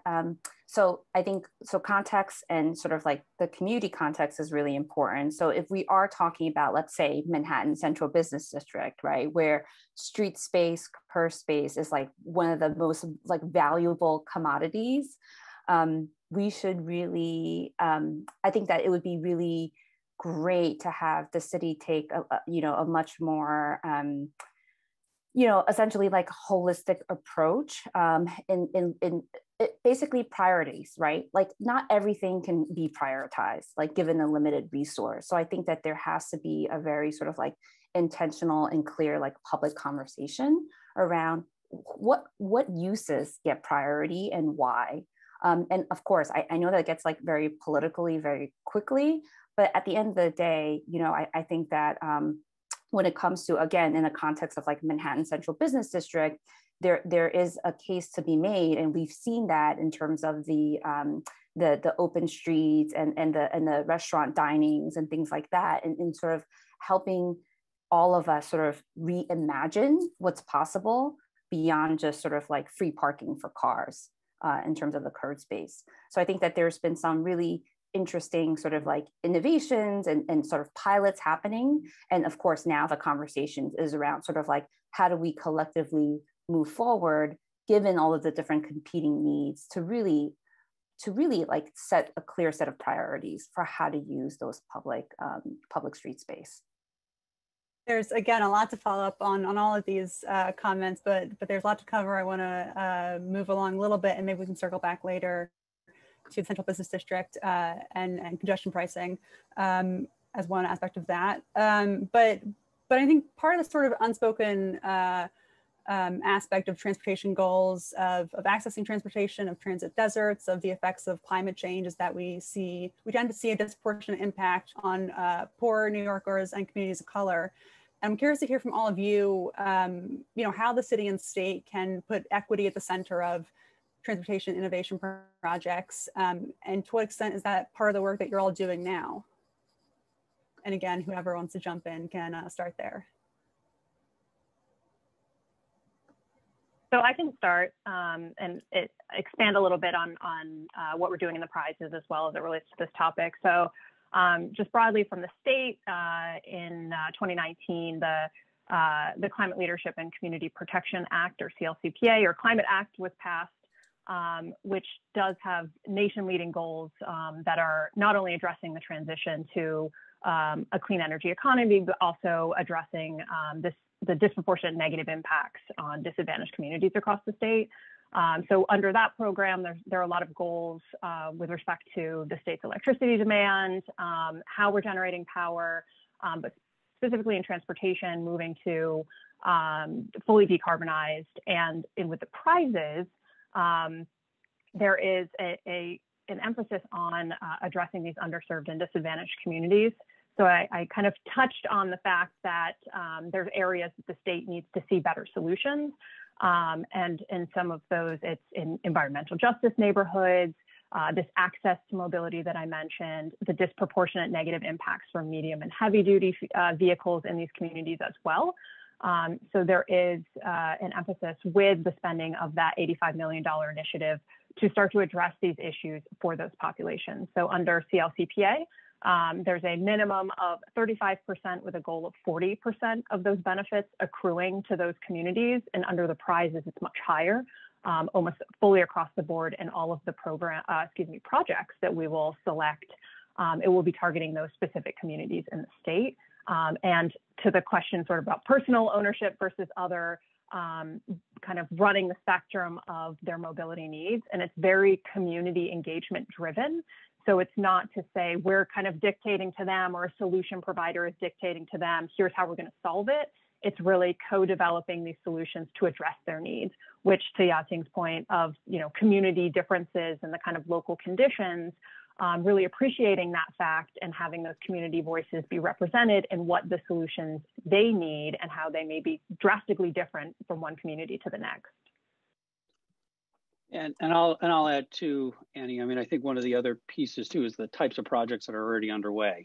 You know, both be it the you know, Penn Access, the continuation of the Second Avenue subway, investments that, you know, the state, including the MTA, are making in on software to better improve communications between the trains so they can more efficiently and effectively run between stations and get people in and out of, you know, the places they need to go. And then, you know, programs like dedicated bus lanes, new rapid transit systems, you know, those are the types of things that, you know, by utilizing federal funds and utilizing some of the existing dollars that are out there, enables the communities to sort of look at things and try to help, you know, get people off of the road and, you know, address some of the disparities in our communities, especially downstate where there isn't access to reliable transportation. Two things I'll say from our end. One, along with our energy group that's actually leading a lot of our facility kind of sustainability efforts, we've established a working group with the environmental justice community. Actually just had our meeting a couple of weeks ago. So number one, to maintain, you know, a constant line of communication. So, you know, everyone kind of knows what we're doing and what steps we're taking, what initiatives we're pushing for. So that's been actually very helpful. The second thing is, you know, we're a big fleet, but we are not big enough to move and change design of vehicles alone. So part of what we're trying to do, and we operate in every community in the city, obviously sanitation trucks and police vehicles and fire trucks are everywhere. But part of what we're also trying to do is move the private industry itself. So we launched a Fleets of the Future initiative, and we've been putting out these clean and safe transition plans with the aim of trying to get private fleets and other public fleets and nonprofit fleets all pushing for both sustainable and safety changes, since we really view sustainability as emissions and safety, not just emissions. But to try and move the marketplace together, right? So if we want to change the design of trucks for electrification to make them safer, high vision trucks, we need everybody pushing the fleet industry to do that.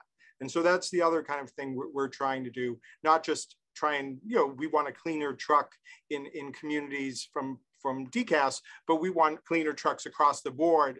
And the fact is there are more private vehicles than city vehicles. On the equity front, I think that, so at VIA, we really think that like public transit and anything that both the public and private sector can do to expand public transit, to make it more accessible, to have it reach more people, so that it becomes a mode of first choice, not last resort, is what can move the needle across both equity, sustainability, and economic recovery. And so I think that, for us, we are bullish on partnering with public sector partners, and also just sort of like helping them sort of add more tools to their toolkit in terms of like assessing ever-changing sort of like travel needs and patterns in terms of like what's happening in their community, but then also think about more sort of like innovative and sort of tech-based ways to deliver that service that, for example, like commingling, pre-booking and on-demand, or thinking about a first last mile on-demand service as a way to improve ridership on fixed routes, and so on and so forth. So we're really seeing really exciting things happening in terms of transit agencies and municipalities across the country, frankly, in thinking about more ways that they can deliver really sort of like world-class, reliable, efficient public transit that is really flexible and adaptable based on, again, the ever-changing conditions in this sort of post-COVID reality. I want to follow up on that and the role of public-private partnerships here. But first, I'm wondering, Yating, if you could talk like an example or two of the work that VIA is currently doing with governments here in other states. What do those partnerships look like for you, for VIA? Yeah, sure. So one example is a service that we have with Suffolk County Transportation. And so Suffolk County cut out a bus route serving sort of a portion of Southampton that had really low ridership on the existing fixed route line. But there was a recognition that within the community, there was still quite a significant, very like transit dependent, population. And so as a result, they went to an on-demand service model, and VIA is providing the software to sort of like make that operation happen. And another example, another partnership that we're really sort of proud of, and it's underway with New York City Department of Education. And this came out of bills that started out in the city council that was ultimately signed into law by the mayor to start essentially taking the 10,000 or so yellow school bus fleet and having real-time information for both the parent / caregiver at the school level and at the sort of DOE OPT level to get real-time information in terms of where the buses are and where the students are on the bus, as a way for everyone to get, again, like, ETAs and sort of locations and drop-offs and pickups information. So that's just an example of the way that we're kind of using that sort of digital transit infrastructure to help inform sort of service delivery and really enhance the quality of service for, I think, both, the riders, caregivers, and also the drivers as well. I mean, it can always be a bit of a uphill battle for tech companies, especially startups, smaller companies, to bring their ideas to the public sector. I'm curious how we might see more of that collaboration. And I guess, Robin, one thing that comes to mind is the idea of competitions of prize programs. We saw the Transit Tech Lab has brought a number of new companies under the MTA and other agencies as well to sort of try out pilot programs. But do you sort of see this this model of prize competition as something that could be applied more widely in the state or city? Yeah, I mean, we certainly hope so. I'm glad you mentioned Transit Tech Lab because we actually have a partnership with them as well to provide some follow-on funding to solutions that kind of align with both of our goals. So we have a longstanding collaboration with them and also with state DOT. So we help them identify projects for their pipeline. And under that longstanding relationship, which has been over 15 years, probably close to 20 at this point, specifically with a focus on efficient mobility solutions. So while there isn't a requirement that they're working with state DOT, there are a lot of projects that come in under that are utilizing DOT's assets and trying to understand if they, how they can be interoperable and ideally sort of increase beyond a pilot to a larger scale deployment across the state in conjunction with DOT. So I think the prizes in particular that we're running now are an opportunity for us to significantly scale up the capital that we're mobilizing from some of these smaller scale programs where we're able to target individual technologies or individual business models toward a project size that's more holistic, and then rolling up business model, technology, policy, rights of way changes all under one comprehensive solution to ideally then enable those solutions to both replicate and scale in other communities across the state. So I think, this is kind of a new model for us at Nypd, and we're learning quite a lot about the benefits of this kind of larger prize program. So I think, we will, especially with more money coming, be evaluating this model and other opportunities to kind of go bigger to ideally affect a larger scale transformative change. And Keith or Andrew, any thoughts on sort of what is standing in the way of seeing more contributions from the private sector or from smaller private sector companies in terms of bringing innovative solutions to some of these transportation goals? Yeah, I mean, partnership is the core of everything we're trying to do. So I'll mention two things. One, we've partnered with a group called Together for Safer Roads, which is a safety organization who represents a lot of big fleets that are out there, large commercial fleets that are out there to push on safety innovation, things from, high vision trucks to intelligent speed assist to truck side guards. And so we've been partnering to kind of move together the fleet industry. And then the last time, just to give you an example of kind of things that I think are very productive, the last time Robin and I were together, which is 2 weeks ago, a group called AEG put together a kind of 4-hour kind of working group between Con Edison, DCAS, Nypd, and Verizon, right? Different sectors, all to start working together on electrification, start thinking through that. And I think it's one of the questions in the chat. What's that future? If how we actually go to an all-electric fleet, right? If there were really, 1 million electric cars operating the city, how's that going to work at the grid level? How's that going to work at the resiliency and backup power level? So, it's all behind the scenes stuff, but we're already kind of working together in these cross groups to start thinking through that stuff. Did any bright solutions come out of that brain trust, Robin, Keith?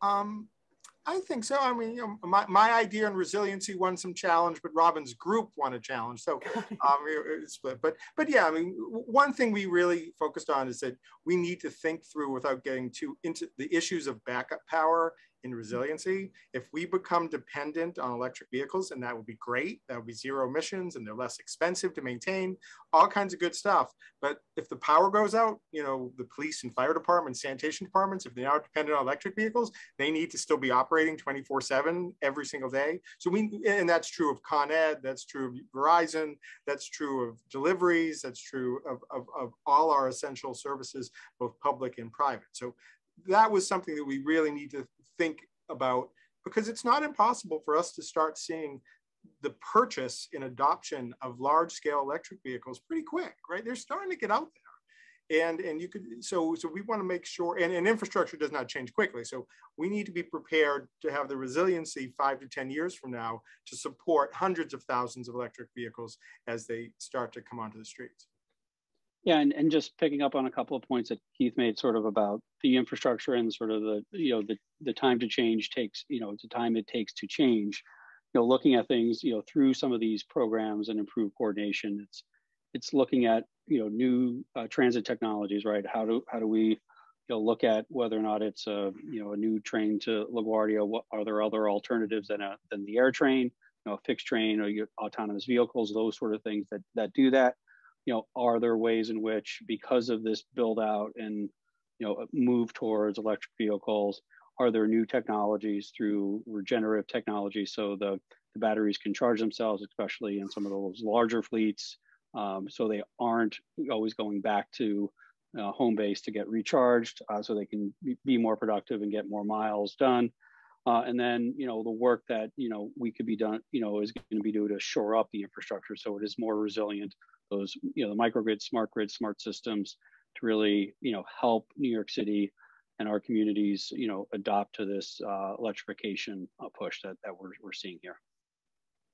Andrew and Keith, what you're talking about there gets back to something you mentioned earlier, Andrew, was the opportunity in the federal infrastructure bill to fund new projects, billions coming to New York for the MTA, for specific grant programs, for EV infrastructure in particular. Curious about your thoughts on how New York can leverage this opportunity of this cash flow coming our way. Well, I think a lot of it is going to be, just a pure formula driven. About half of it will come to New York, and they're, both the MTA, the state DOT, New York City DOT, just based on formulas and the amount of people that, utilize the systems, so that will be, an important piece to sort of maintain, that state of good repair and maintain the existing systems that a lot of our transit systems have. Where the unique opportunity is with the, these flexible programs, these grants are going to be out there that will make investments based on projects that are being advanced by the transits that are addressing, the social injustice that have been caused by prior investments that have been made, right? How do we, better leverage to ensure that we can have new transportation systems that go into the the deserts in the Bronx and in Queens and in Brooklyn? How do we make those types of investments? How do we leverage that? How do we reconnect communities because of highways that were built throughout New York, not just just in New York City, whether or not it's in Syracuse, Buffalo, or Rochester? Using those programs and sort of telling that story, I think, helps us address a lot of those issues that we could see. So it's making sure that we have programs and we can leverage our investments that make the right sort of electric investments. And then, we have those projects and ensuring that we demonstrate that those projects address a lot of the social inequalities that were done in the past through prior investments. If I could just jump in and build on that real quick, Andrew's point on sort of these flexible programs, I think it's something that we're particularly excited about at VIA. Some of these competitive grant programs, like specifically actually recognize on demand or like sort of transit technology as an eligible sort of category of service. And more importantly, I think these programs, back to my sort of opening comment about goals and outcomes, are really setting and being like super explicit about what Andrew was touching on, serving like underserved or disadvantaged communities, but also like making a very clear case for getting rid of, or not getting rid of, but sort of like reducing the amount or strategies that kind of really are trying to move the needle on single occupancy vehicle trips and VNTs, and which is also like really, really exciting. And so I think that the set of federal infrastructure bills and the various competitive grant programs that are coming down the pipe, we hope will really start a whole kind of like chain reaction in terms of the state being well poised to be very competitive for a lot of these programs. I do want to mention, I'll be a little more narrow in scope. One thing, if you go back to the ERA grants, the Obama investment grants, that actually helped our fleet build its original electric charging infrastructure. That's where we got those hundreds of original chargers, and now we're building on that. We need electric vehicle charging infrastructure now for the public sector, for not just fleets, but for the general public, right? we don't, in theory, have to be the provider of all our electric chargers, right? If there was a vibrant commercial market, private market, public chargers, then we can do other things and build charging networks. So we really like to see this. Obviously, there are a lot of needs and a lot of issues, but if we could get to a place where 5 years from now, everybody who's driving around or walking around is seeing electric chargers all over the place, that would be a really great specific contribution. And I'll just quickly note, I think that in the headlines, we're seeing a lot of emphasis on the money that is going toward electrification. But one of the actual new funding streams, which is another formula funding opportunity, is the carbon reduction program, which is in the infrastructure bill. And there is a focus on more broader mobility solutions there as well, including intelligent transportation systems and increasing the efficiency of the operations side, infrastructure for bicycling and walking. So I know we're seeing some of the chat about, and we've been discussing not just taking everything and electrifying it. I think we're seeing a comprehensive package coming from the federal government to kind of tackle the full gamut of the solutions that we need to see in a decarbonization strategy. And I mentioned earlier the work happening with CLCPA and the Climate Action Council, and that new carbon reduction program will require states within the first 2 years to put forth what their strategy is for spending those funds. So I think that we're in a good position here in New York State with the work that's already been going on for a few years to hopefully quickly mobilize those funds, in addition to refilling some of the ongoing programs that we have. And we're working very closely with our sister agencies, with the federal DOE, to kind of get more information on when that's coming, where it's all going, and to ensure that we are addressing all of these top priorities with that eye toward equity, and that we're not only quickly mobilizing those funds, but doing so efficiently and effectively, so as to not duplicate efforts or kind of overlook any opportunity that's been coming out of these comprehensive planning, scoping plan. There we go. There's the word that's happening from the Climate Action Council. I want to spend just a couple minutes here, maybe even less, but because we're running out of time pretty quickly. But obviously one big transportation project coming down the pike, hopefully coming down the pike, and I would call it an innovation, is congestion pricing. Obviously a thorny political issue, but I'm curious to hear from anyone who wants to weigh in from a policy perspective, how important that is going to be, implementing and getting congestion pricing off the ground finally, how important that's going to be for New York, perhaps especially coming out of the pandemic. Ching, I know you worked on this campaign, so I'm curious to hear your thoughts on this.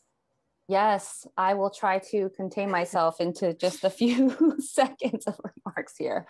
But oh man, I mean, there isn't, and I feel like sometimes I feel like a really cranky old timer, you can't walk around the city without seeing traffic everywhere. But there is something right now. And I think the MTA bridge and tunnel crossing data shows that traffic has come back with a vengeance. And also, I think there also has been studies, and everybody out there in the interwebs, check me if I'm wrong, but I think it's also like rush hour is now all the time now. It's no longer just sort of morning, afternoon. So I think congestion pricing really is needed now more than ever, to address not just the ongoing sort of traffic issue, which the previous panel made a really compelling case around why that's also a public safety issue, but certainly in terms of our climate goals, and also just in terms of the health and sustainability of the city. And so we need that, and not to mention money and the funding that ultimately we all need in terms of investments into public transit on the public transit MTA side. And so I think that it is high time. The Albany passed this legislation in 2019, and there is a whole coalition of advocates anxiously waiting for this thing to turn on.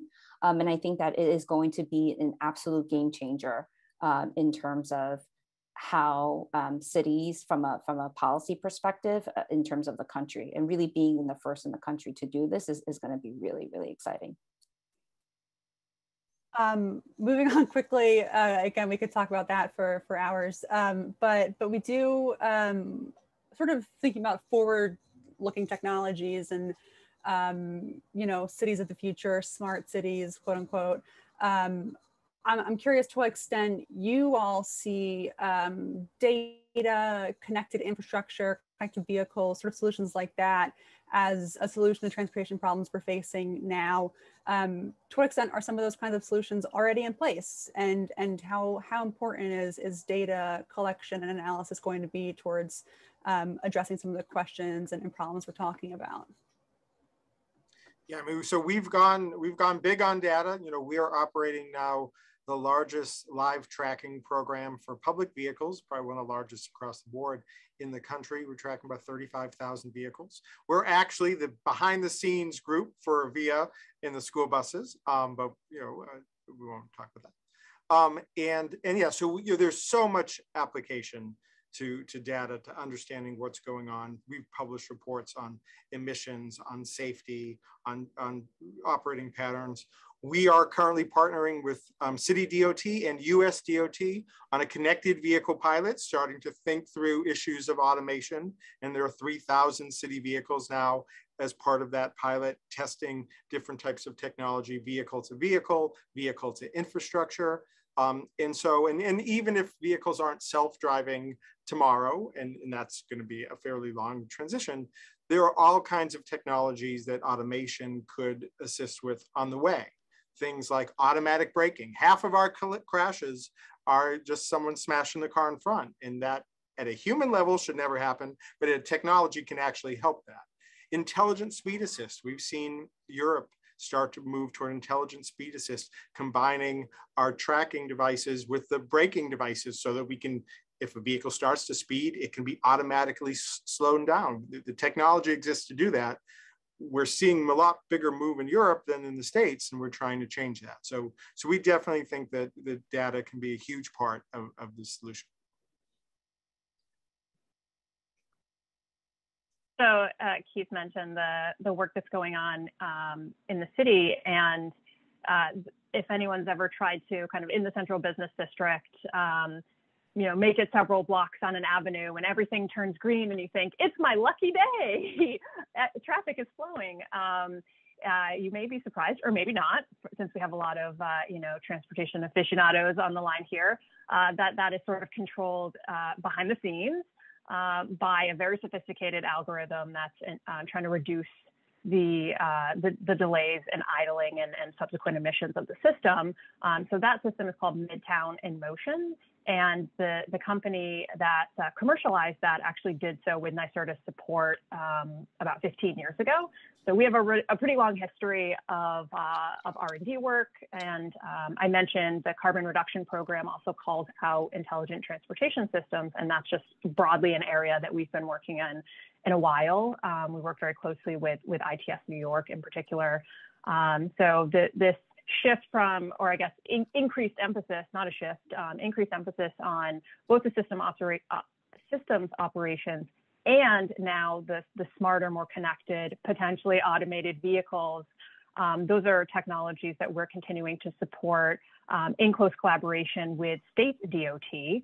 So to get both the safety impacts that Keith was speaking to and to address the potential for any negative environmental or energy impacts. For example, could there be 0 passenger miles? Your car drops you off and just kind of goes somewhere until you need it again. But in terms of increased access and the potential for some earlier use cases of self-driving vehicles, we've actually supported work with the University at Buffalo to test a 3D printed all-electric self-driving shuttle, which is the cutest little shuttle. I've had the pleasure of taking a test ride in it and really being able to use the contained campus environment that they have there in a ring road to be able to do testing, get more of this data to see how these vehicles operate in extreme weather conditions that they have in Buffalo in particular. And something like a campus is a very controlled environment. And I think where we'll see some of these earlier adoptions of these vehicles on things like ring roads, slower speeds, and then other kind of, we're seeing them in like large retirement communities or places like Disney, for example. So again, these kind of controlled environments where it's easier to test, kind of coupling that with the work that Keith mentioned, where they're out there in the streets of New York City, one of the most extreme environments to be able to be collecting data under. So I think that I see a lot of potential for NYSERDA in particular to continue to support our work in these solutions with both city and state agencies to ensure both the safety impacts and environmental impacts are addressed. Andrew, are you anything on this? I think it's just adding on to the comments that were made and sort of the look at, the investments that, are already underway and are going to be made on, on improvements to the positive train control, those sort of intelligent traffic systems that are being, put in, as well as the bus lane enforcement pieces that we had mentioned earlier. All of those pieces, help us better move people in and out and through New York City. So looking at those, having that ability to analyze it, making sure that we know when we can speed up or slow down a train versus, based on traffic or needs. And then more importantly, dealing with, things that just happen on a street or on a highway system that are outside of, of the bus's control with other drivers. So traffic can, continue to move effectively and efficiently. I think those are the pieces that data will be utilized for that, and having that ability to modify and go off route is going to be, an important thing and something that, many of the, transit authorities and, buses will welcome if we have the right technology. In our experience working with public sector partners, it's not a lack of data. In some ways, a lot of public sector partners are drowning in data. And I think the challenge is that transportation data often lives in different sort of like formats and systems and silos. And so one of the things that we really try to, in terms of like what we try to bring to the table with partners, is to say like, okay, how do we like bring it all together to actually help public sector partners make informed decisions and like evaluate trade-offs? Again, it's not everything can like happen for everybody, and like given sort of like limited resources, whether it's street space or just like, budgets, what is the right type of data that, decision makers need in order to fully evaluate and prioritize. And so I think that that's one of the key challenges. And, certainly more companies, like VIA are out there in this space trying to bring that kind of value and tool to public sector partners.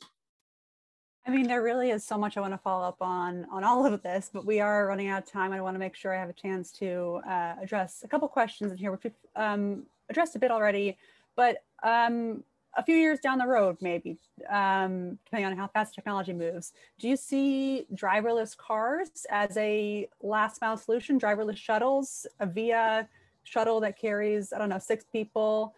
Is something like that, I know we're working on college campuses, and then Brooklyn Navy Yard with where we're at now in terms of automated vehicles in practice, but down the road, are those the kinds of uses that we're thinking about? I think for me, I come back to, so like, on the one hand, okay, yes, like, VIA is a transit tech company. We certainly are we have some partnerships and deployments where we are also piloting some AV vehicles.